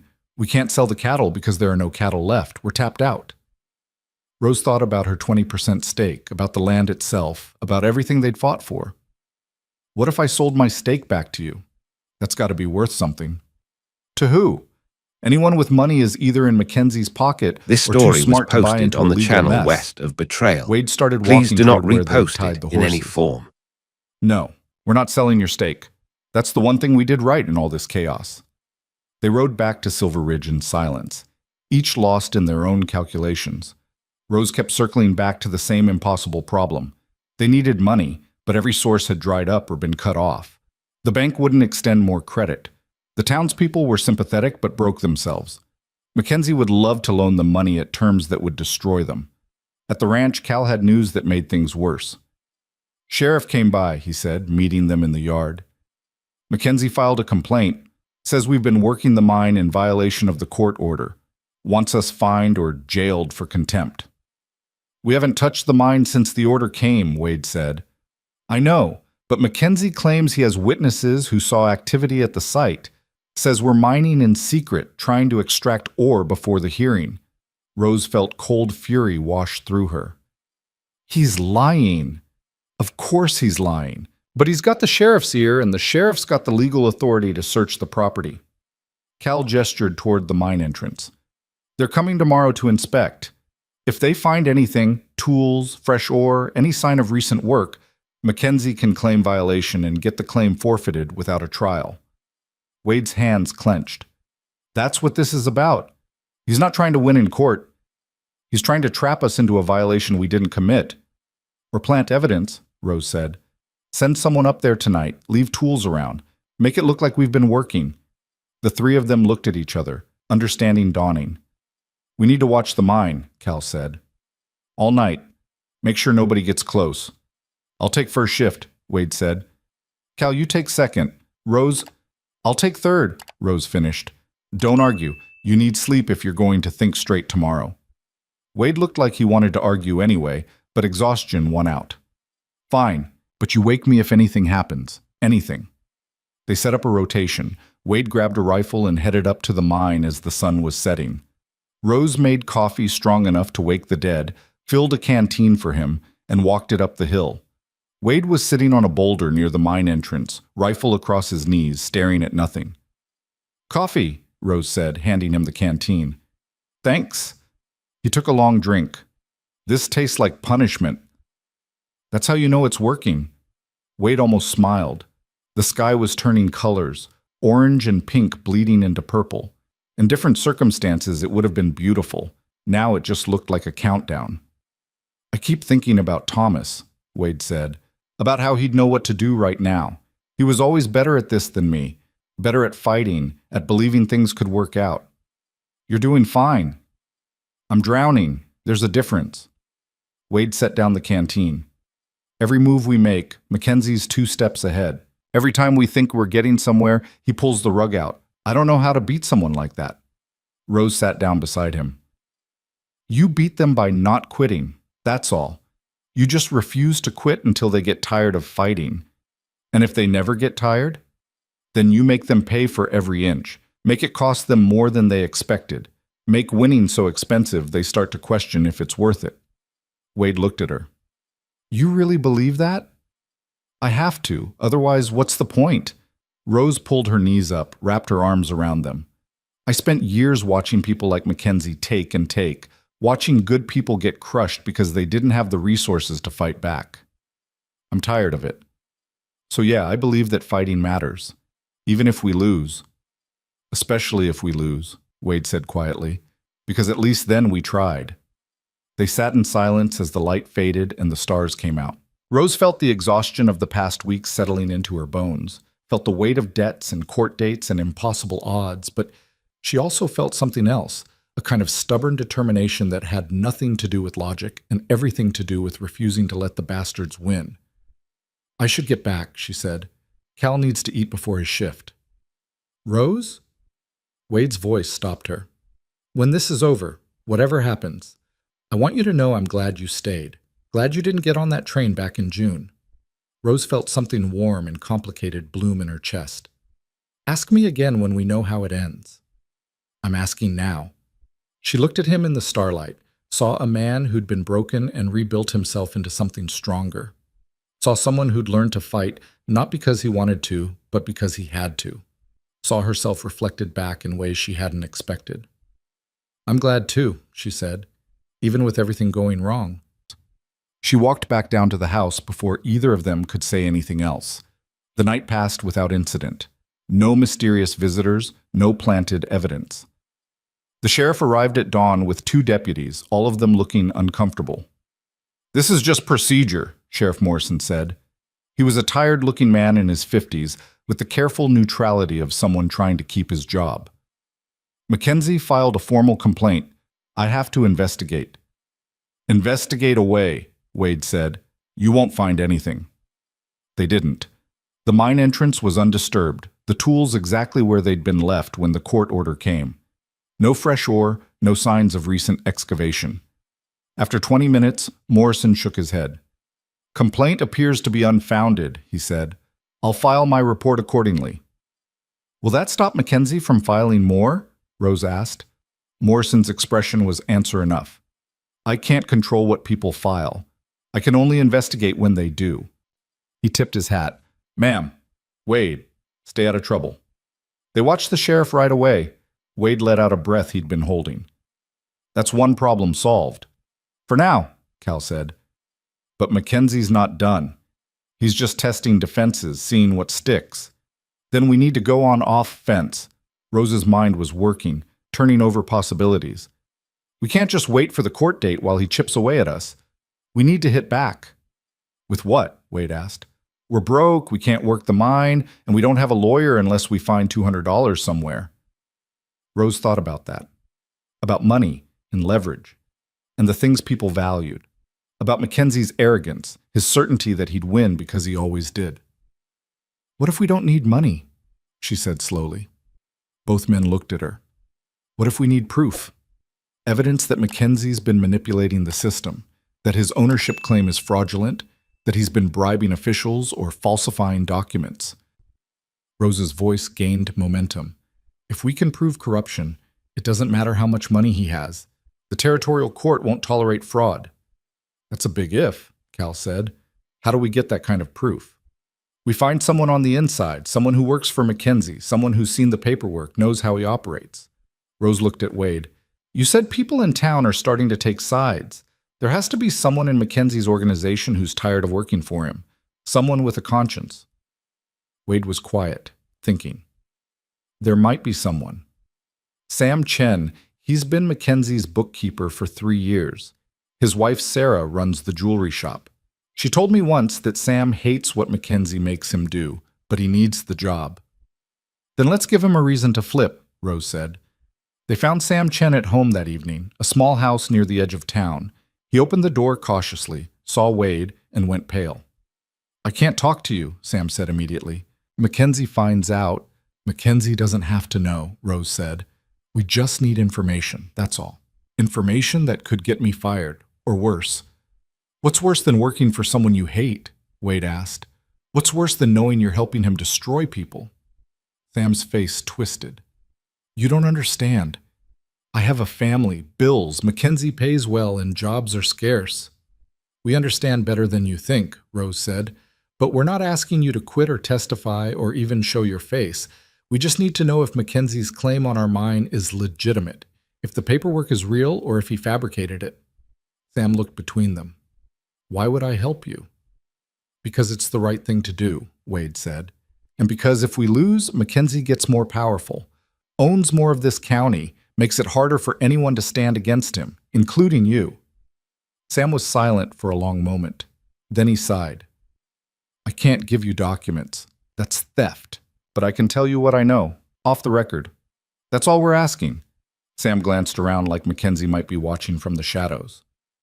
His claim filing for your mine, the one challenging your brother's registration, it's dated 3 months ago, but it wasn't actually filed 3 months ago. What do you mean? Rose asked. I mean, Mackenzie backdated it.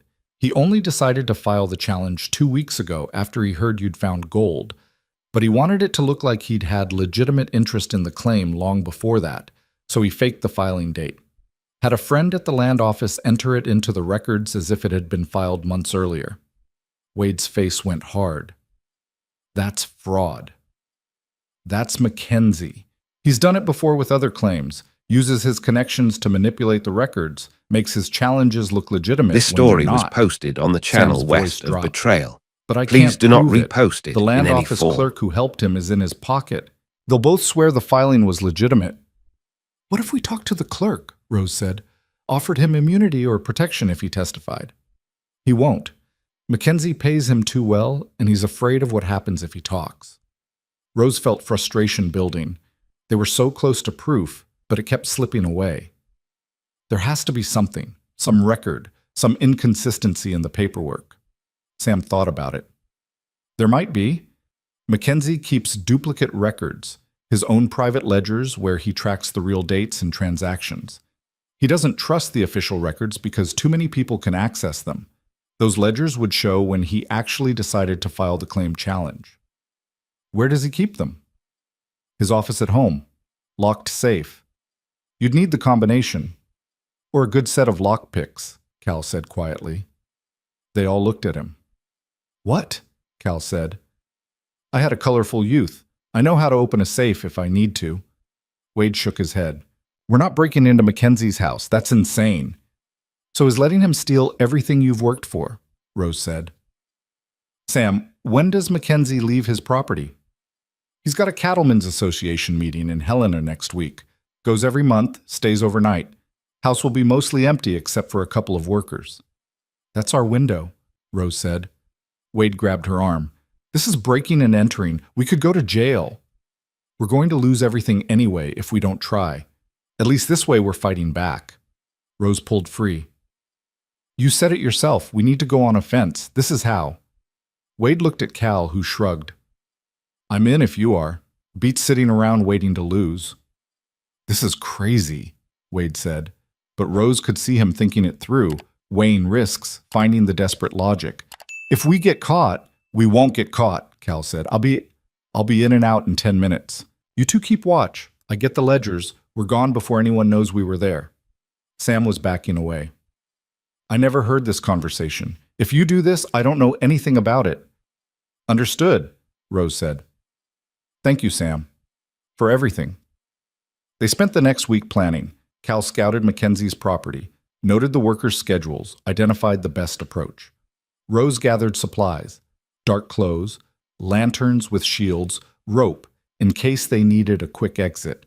Wade argued against it every day, but his arguments got weaker as the court date got closer and their options narrowed to nothing. The night Mackenzie left for Helena, they waited until full dark before riding out. The moon was a sliver, barely enough light to see by. They approached from the back of Mackenzie's property, avoiding the main road, moving through scrub and shadow. The house loomed ahead. All those windows. All that wealth built on taking from people who couldn't fight back. Rose felt her anger crystallize into something cold and sharp. They tied the horses a quarter-mile out and approached on foot.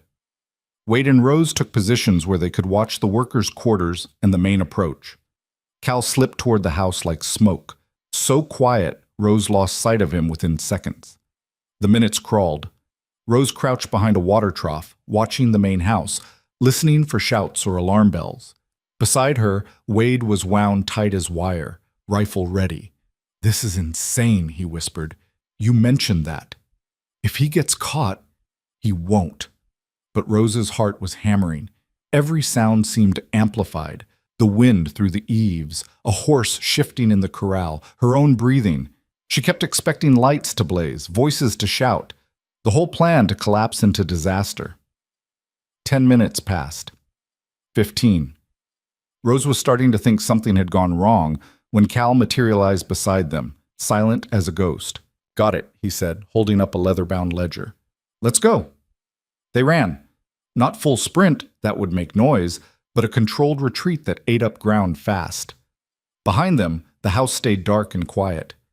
They reached the horses, mounted, and rode hard for the first mile before slowing to a pace that wouldn't kill the animals. Wade was breathing like he'd run the whole way. I can't believe that worked. Told you I knew what I was doing, Cal said. Back at the ranch, they spread the ledger on the kitchen table and started reading by lamplight. The entries were meticulous. Mackenzie tracked everything with an accountant's precision. Dates, transactions, bribes disguised as consulting fees, payoffs listed as administrative costs. And there, 3 pages in, Rose found it. An entry dated 2 weeks ago. File claim challenge Sawyer mine. Backdate to March. Talk to Perkins at land office. That's it, she said, pointing. That's proof he fabricated the filing date. Wade leaned in. Read it. Perkins must be the clerk at the land office, the one Sam mentioned. This ledger puts it all on paper, Cal said. Mackenzie admitting he backdated the claim. That's fraud.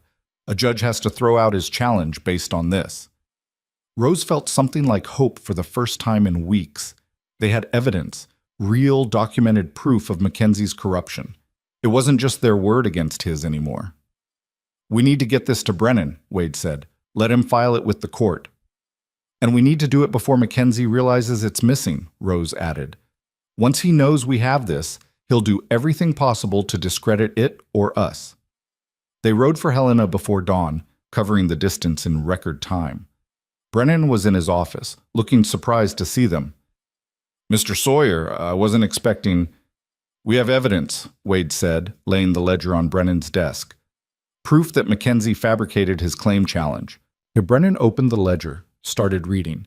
His expression changed from skeptical to interested to something like anger. "Where did you get this?" "Does it matter?" Rose asked. "It matters if it was obtained illegally. A judge could throw it out as inadmissible evidence." "It was obtained by concerned citizens investigating fraud," Wade said. "That's all you need to know." Brennan looked at him. "You broke into his property, didn't you?" "We found a ledger that proves Mackenzie is corrupt. That's what matters. What matters is whether this evidence is admissible in court." Brennan studied the entries again. "But if I can argue it was obtained in good faith during a legitimate investigation into suspicious claims, maybe. It's risky." "Everything about this case is risky," Rose said. "But this gives us a chance. Without it, we have nothing." Brennan nodded slowly. "All right, I'll file this with the court as supporting evidence for your counterclaim. Argue that Mackenzie's original filing was fraudulent and therefore invalid. It's going to create a firestorm."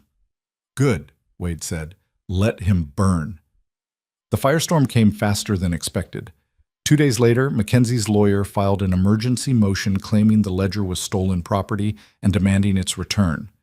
Brennan countered with evidence of fraud, citing the ledger as proof. The territorial judge called an expedited hearing. Silver Ridge buzzed with the news. People took sides openly now. Some supported Mackenzie as a job creator and successful businessman. Others saw him as a bully finally getting called out. The general store became a neutral ground where arguments broke out daily. Henry Mason pulled Wade aside one afternoon.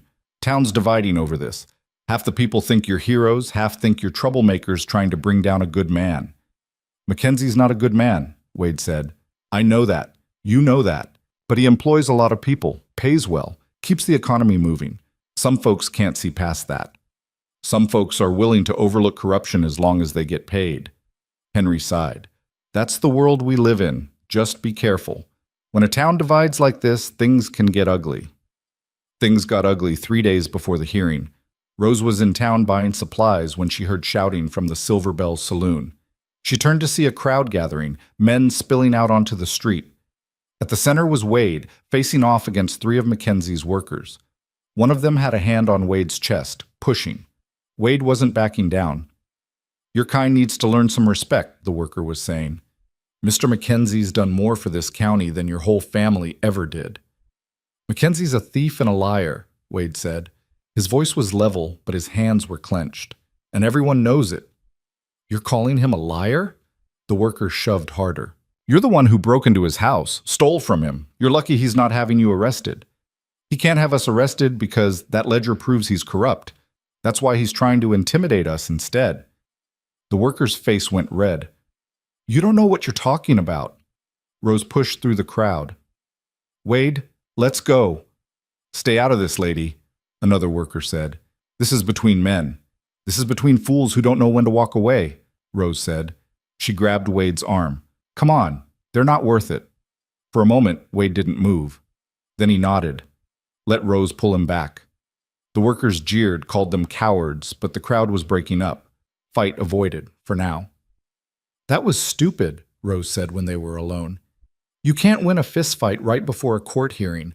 One black eye and the judge assumes you're the violent aggressor." This story was posted on the channel west of Betrayal. Like he didn't Please burn do our not barn, didn't repost try to it in steal any our form. mine. I couldn't just stand there. Yes, you could. That's exactly what you do. You stay calm, you don't engage, and you let the court decide. Rose softened slightly. "I know it's hard, but we're so close. Don't throw it away on pride." Wade exhaled hard. "You're right. I know you're right. It's just, I know, but 3 more days, that's all. Then we fight this the right way." The hearing was set for October 5th at the Territorial Courthouse in Helena. Brennan spent the days before preparing their case, interviewing witnesses, building arguments. He was cautiously optimistic, which Rose had learned meant he thought they had maybe a 50-50 shot. "The ledger is strong evidence," Brennan said, "but Mackenzie's lawyer will attack how it was obtained. They'll try to paint you as criminals who stole property to manufacture evidence. We need to be ready for that." How do we counter it? Wade asked. By being credible, by showing that you're honest people who were driven to desperate measures by Mackenzie's corruption, by making the judge see that the real crime is what Mackenzie's been doing, not how you exposed it. Rose thought about credibility, about a woman who'd sold everything she had, a man who'd nearly worked himself to death, both of them fighting to keep a ranch that kept trying to die. She hoped that counted for something. The morning of the hearing, they dressed in their best clothes, which weren't much. Wade in a suit that had been his father's, too tight in the shoulders. Rose in the same dress she'd worn arriving in Silver Ridge, cleaned and mended. Cal stayed behind to watch the ranch, wished them luck. The courthouse was impressive, built from stone that made it look permanent in a way most territorial buildings weren't. Inside, the halls echoed with voices and footsteps. They found the courtroom, took their seats. Across the aisle, Mackenzie sat with his lawyer, looking confident and expensive. Judge Harrison entered, an older man with white hair and the weary expression of someone who'd seen too many frivolous cases. He called the court to order. We're here regarding the ownership dispute of mining claim 47B, known as the Sawyer claim.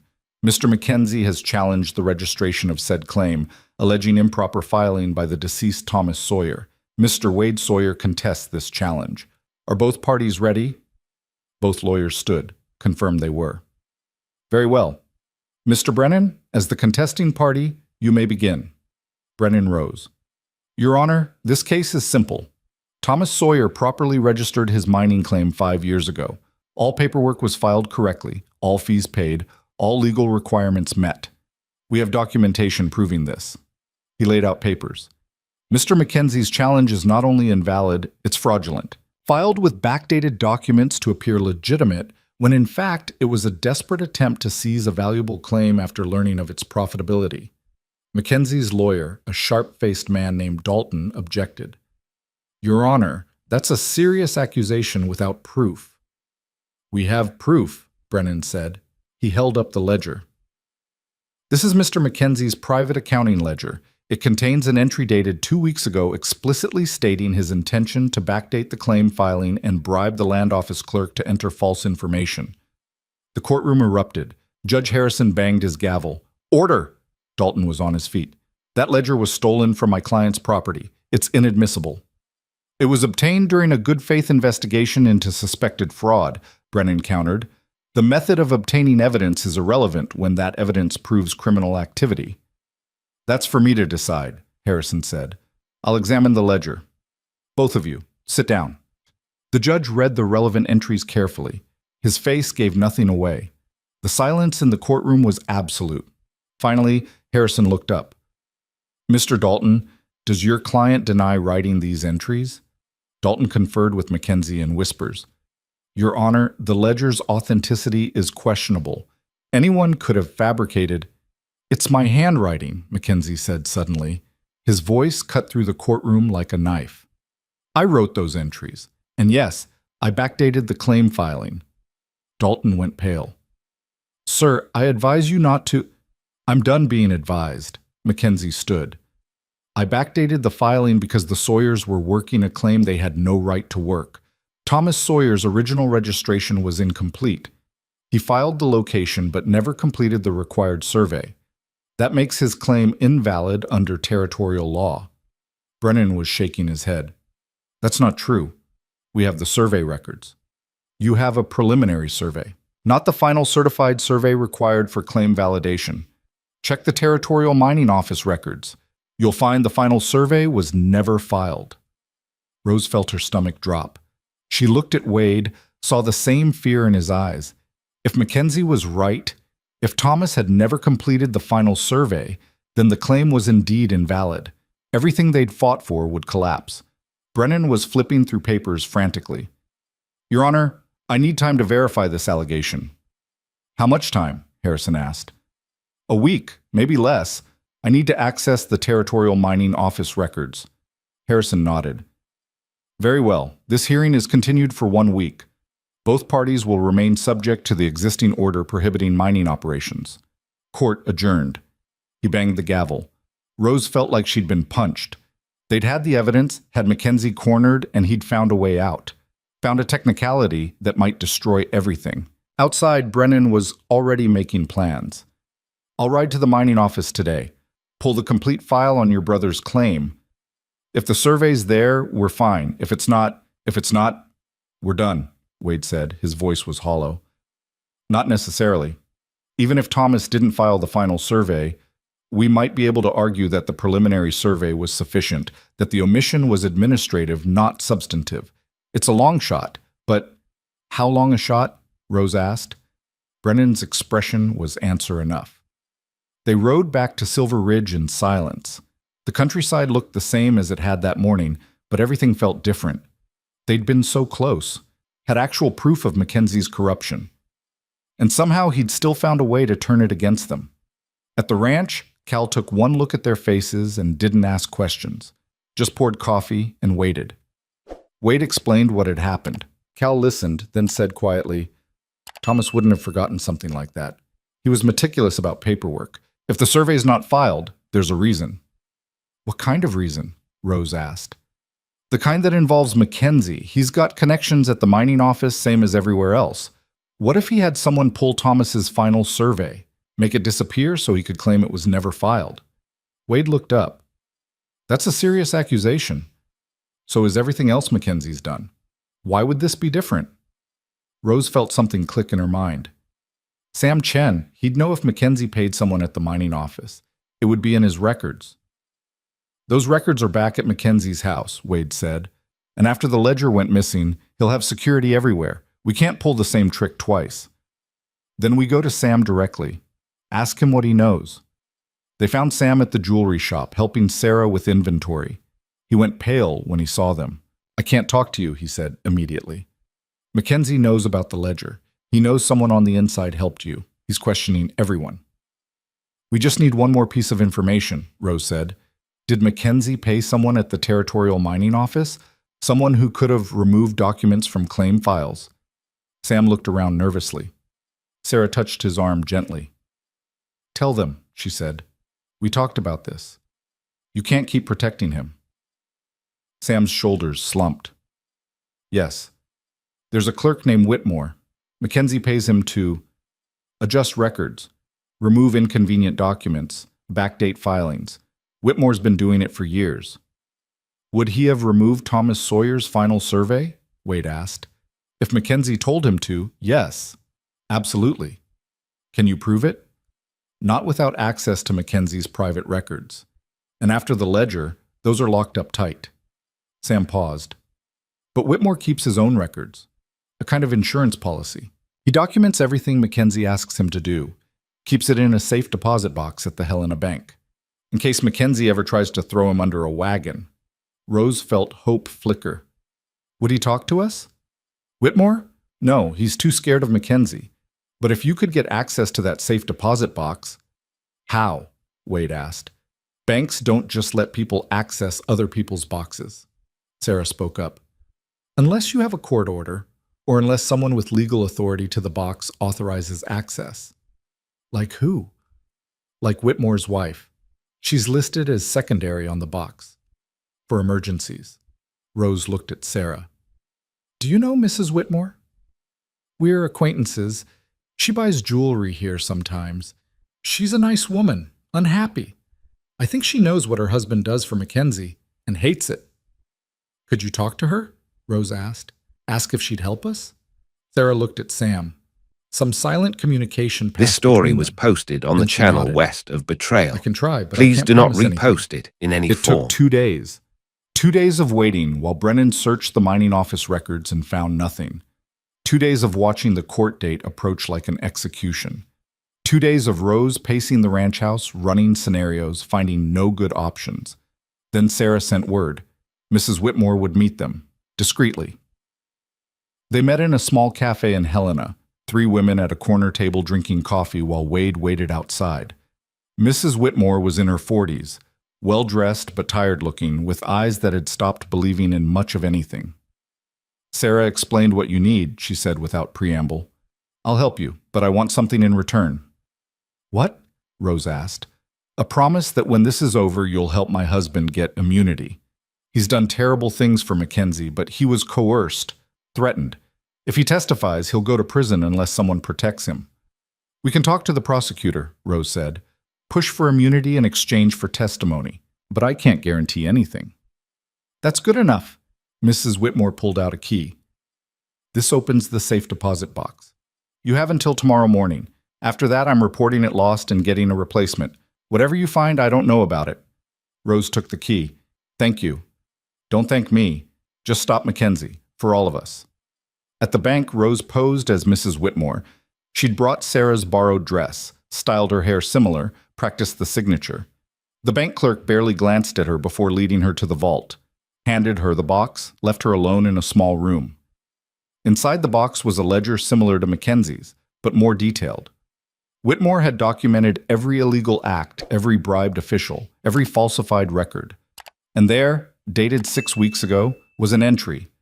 Remove final survey document from Sawyer claim file per RM instruction.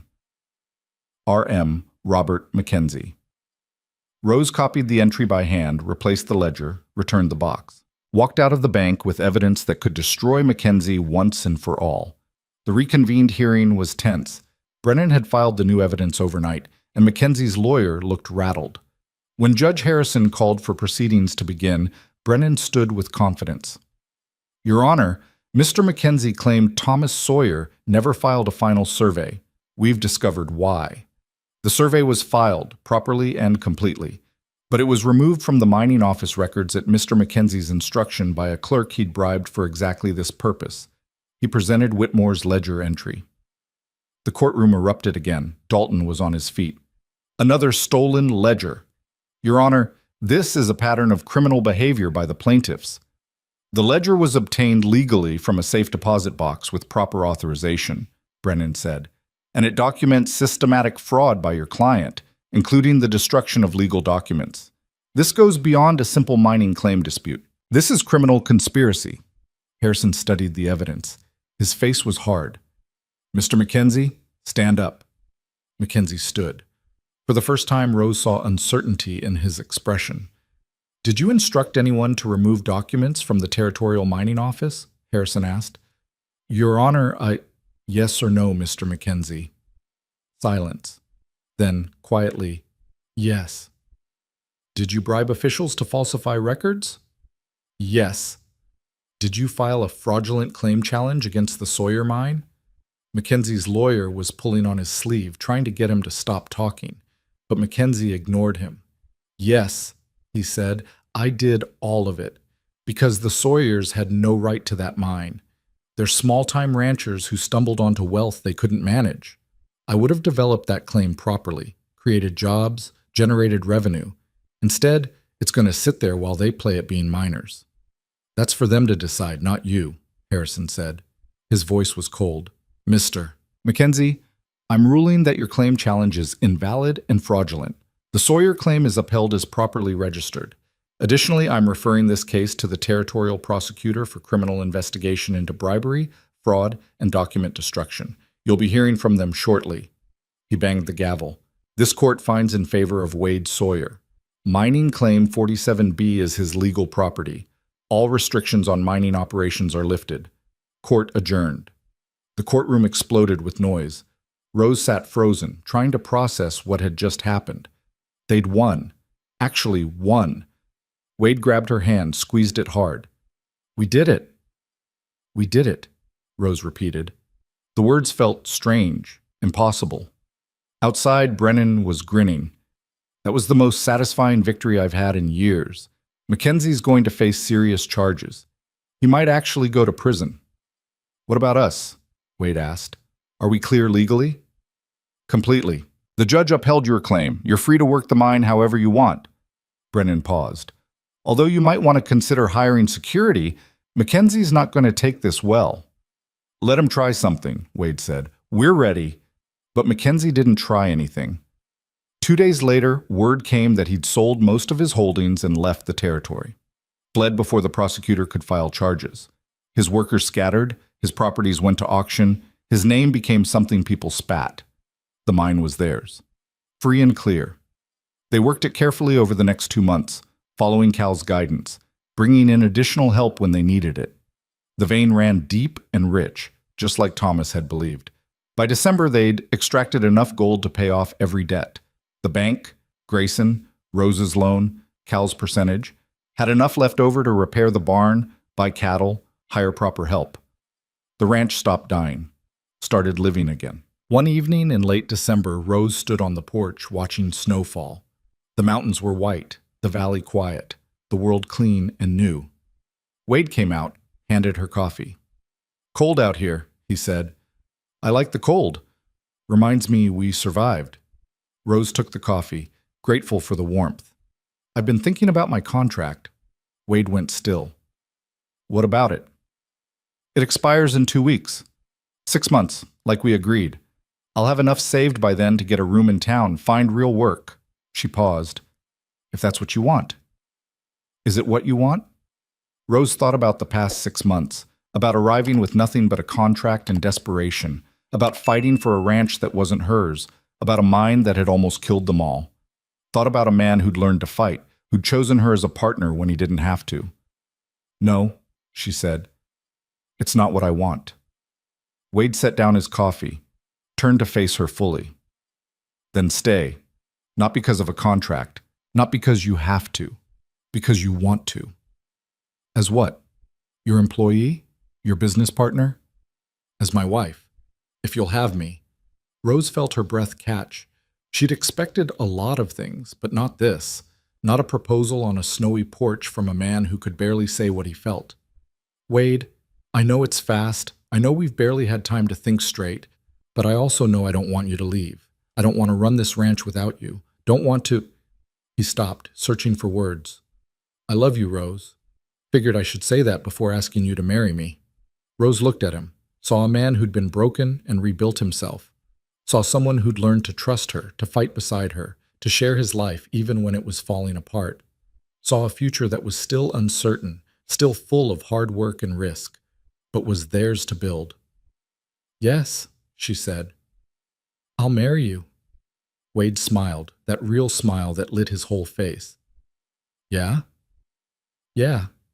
He kissed her then, soft and careful, like she was something precious he was afraid to break. Rose kissed him back, fierce and certain, tasting coffee and snow and the promise of something better than survival. They were married in January in the small church in Silver Ridge with half the town in attendance. Henry Mason stood up for Wade. Sarah Chen stood up for Rose. Cal cried, which he blamed on allergies despite the middle of winter. The ranch thrived. The mine continued to produce. They built a new barn, expanded the house, brought in cattle and horses, hired hands to help with the work, made the Sawyer Ranch into something Thomas would have been proud of. Some nights Rose would wake up and have to remind herself it was real. That she'd gone from a boarding house in St. Louis to owning part of a gold mine in Montana. That she'd survived and then some. Wade would pull her close those nights, half asleep but always aware when she was restless. "You okay?" he'd mumble. "Better than okay," Rose would say. And it was true. They'd fought for every inch, bled for every victory, built something real from nothing but stubborn refusal to quit. It wasn't perfect. The ranch still required brutal work. The mine still held dangers. Money was better but never easy. They still fought, still struggled, still faced problems that seemed impossible. But they faced them together. And that, Rose had learned, made all the difference. Years later, when people asked how she'd ended up in Montana, Rose would smile. This story and was say posted on the channel West of Betrayal. Which was true. Please do not went. repost it But in the any real story form. was longer. Was about a contract that became a partnership. About a man drowning in grief who learned to hope again. About a woman with nothing who fought for everything. About a mine that held gold and a ranch that held home, and two people who turned survival into something worth living for.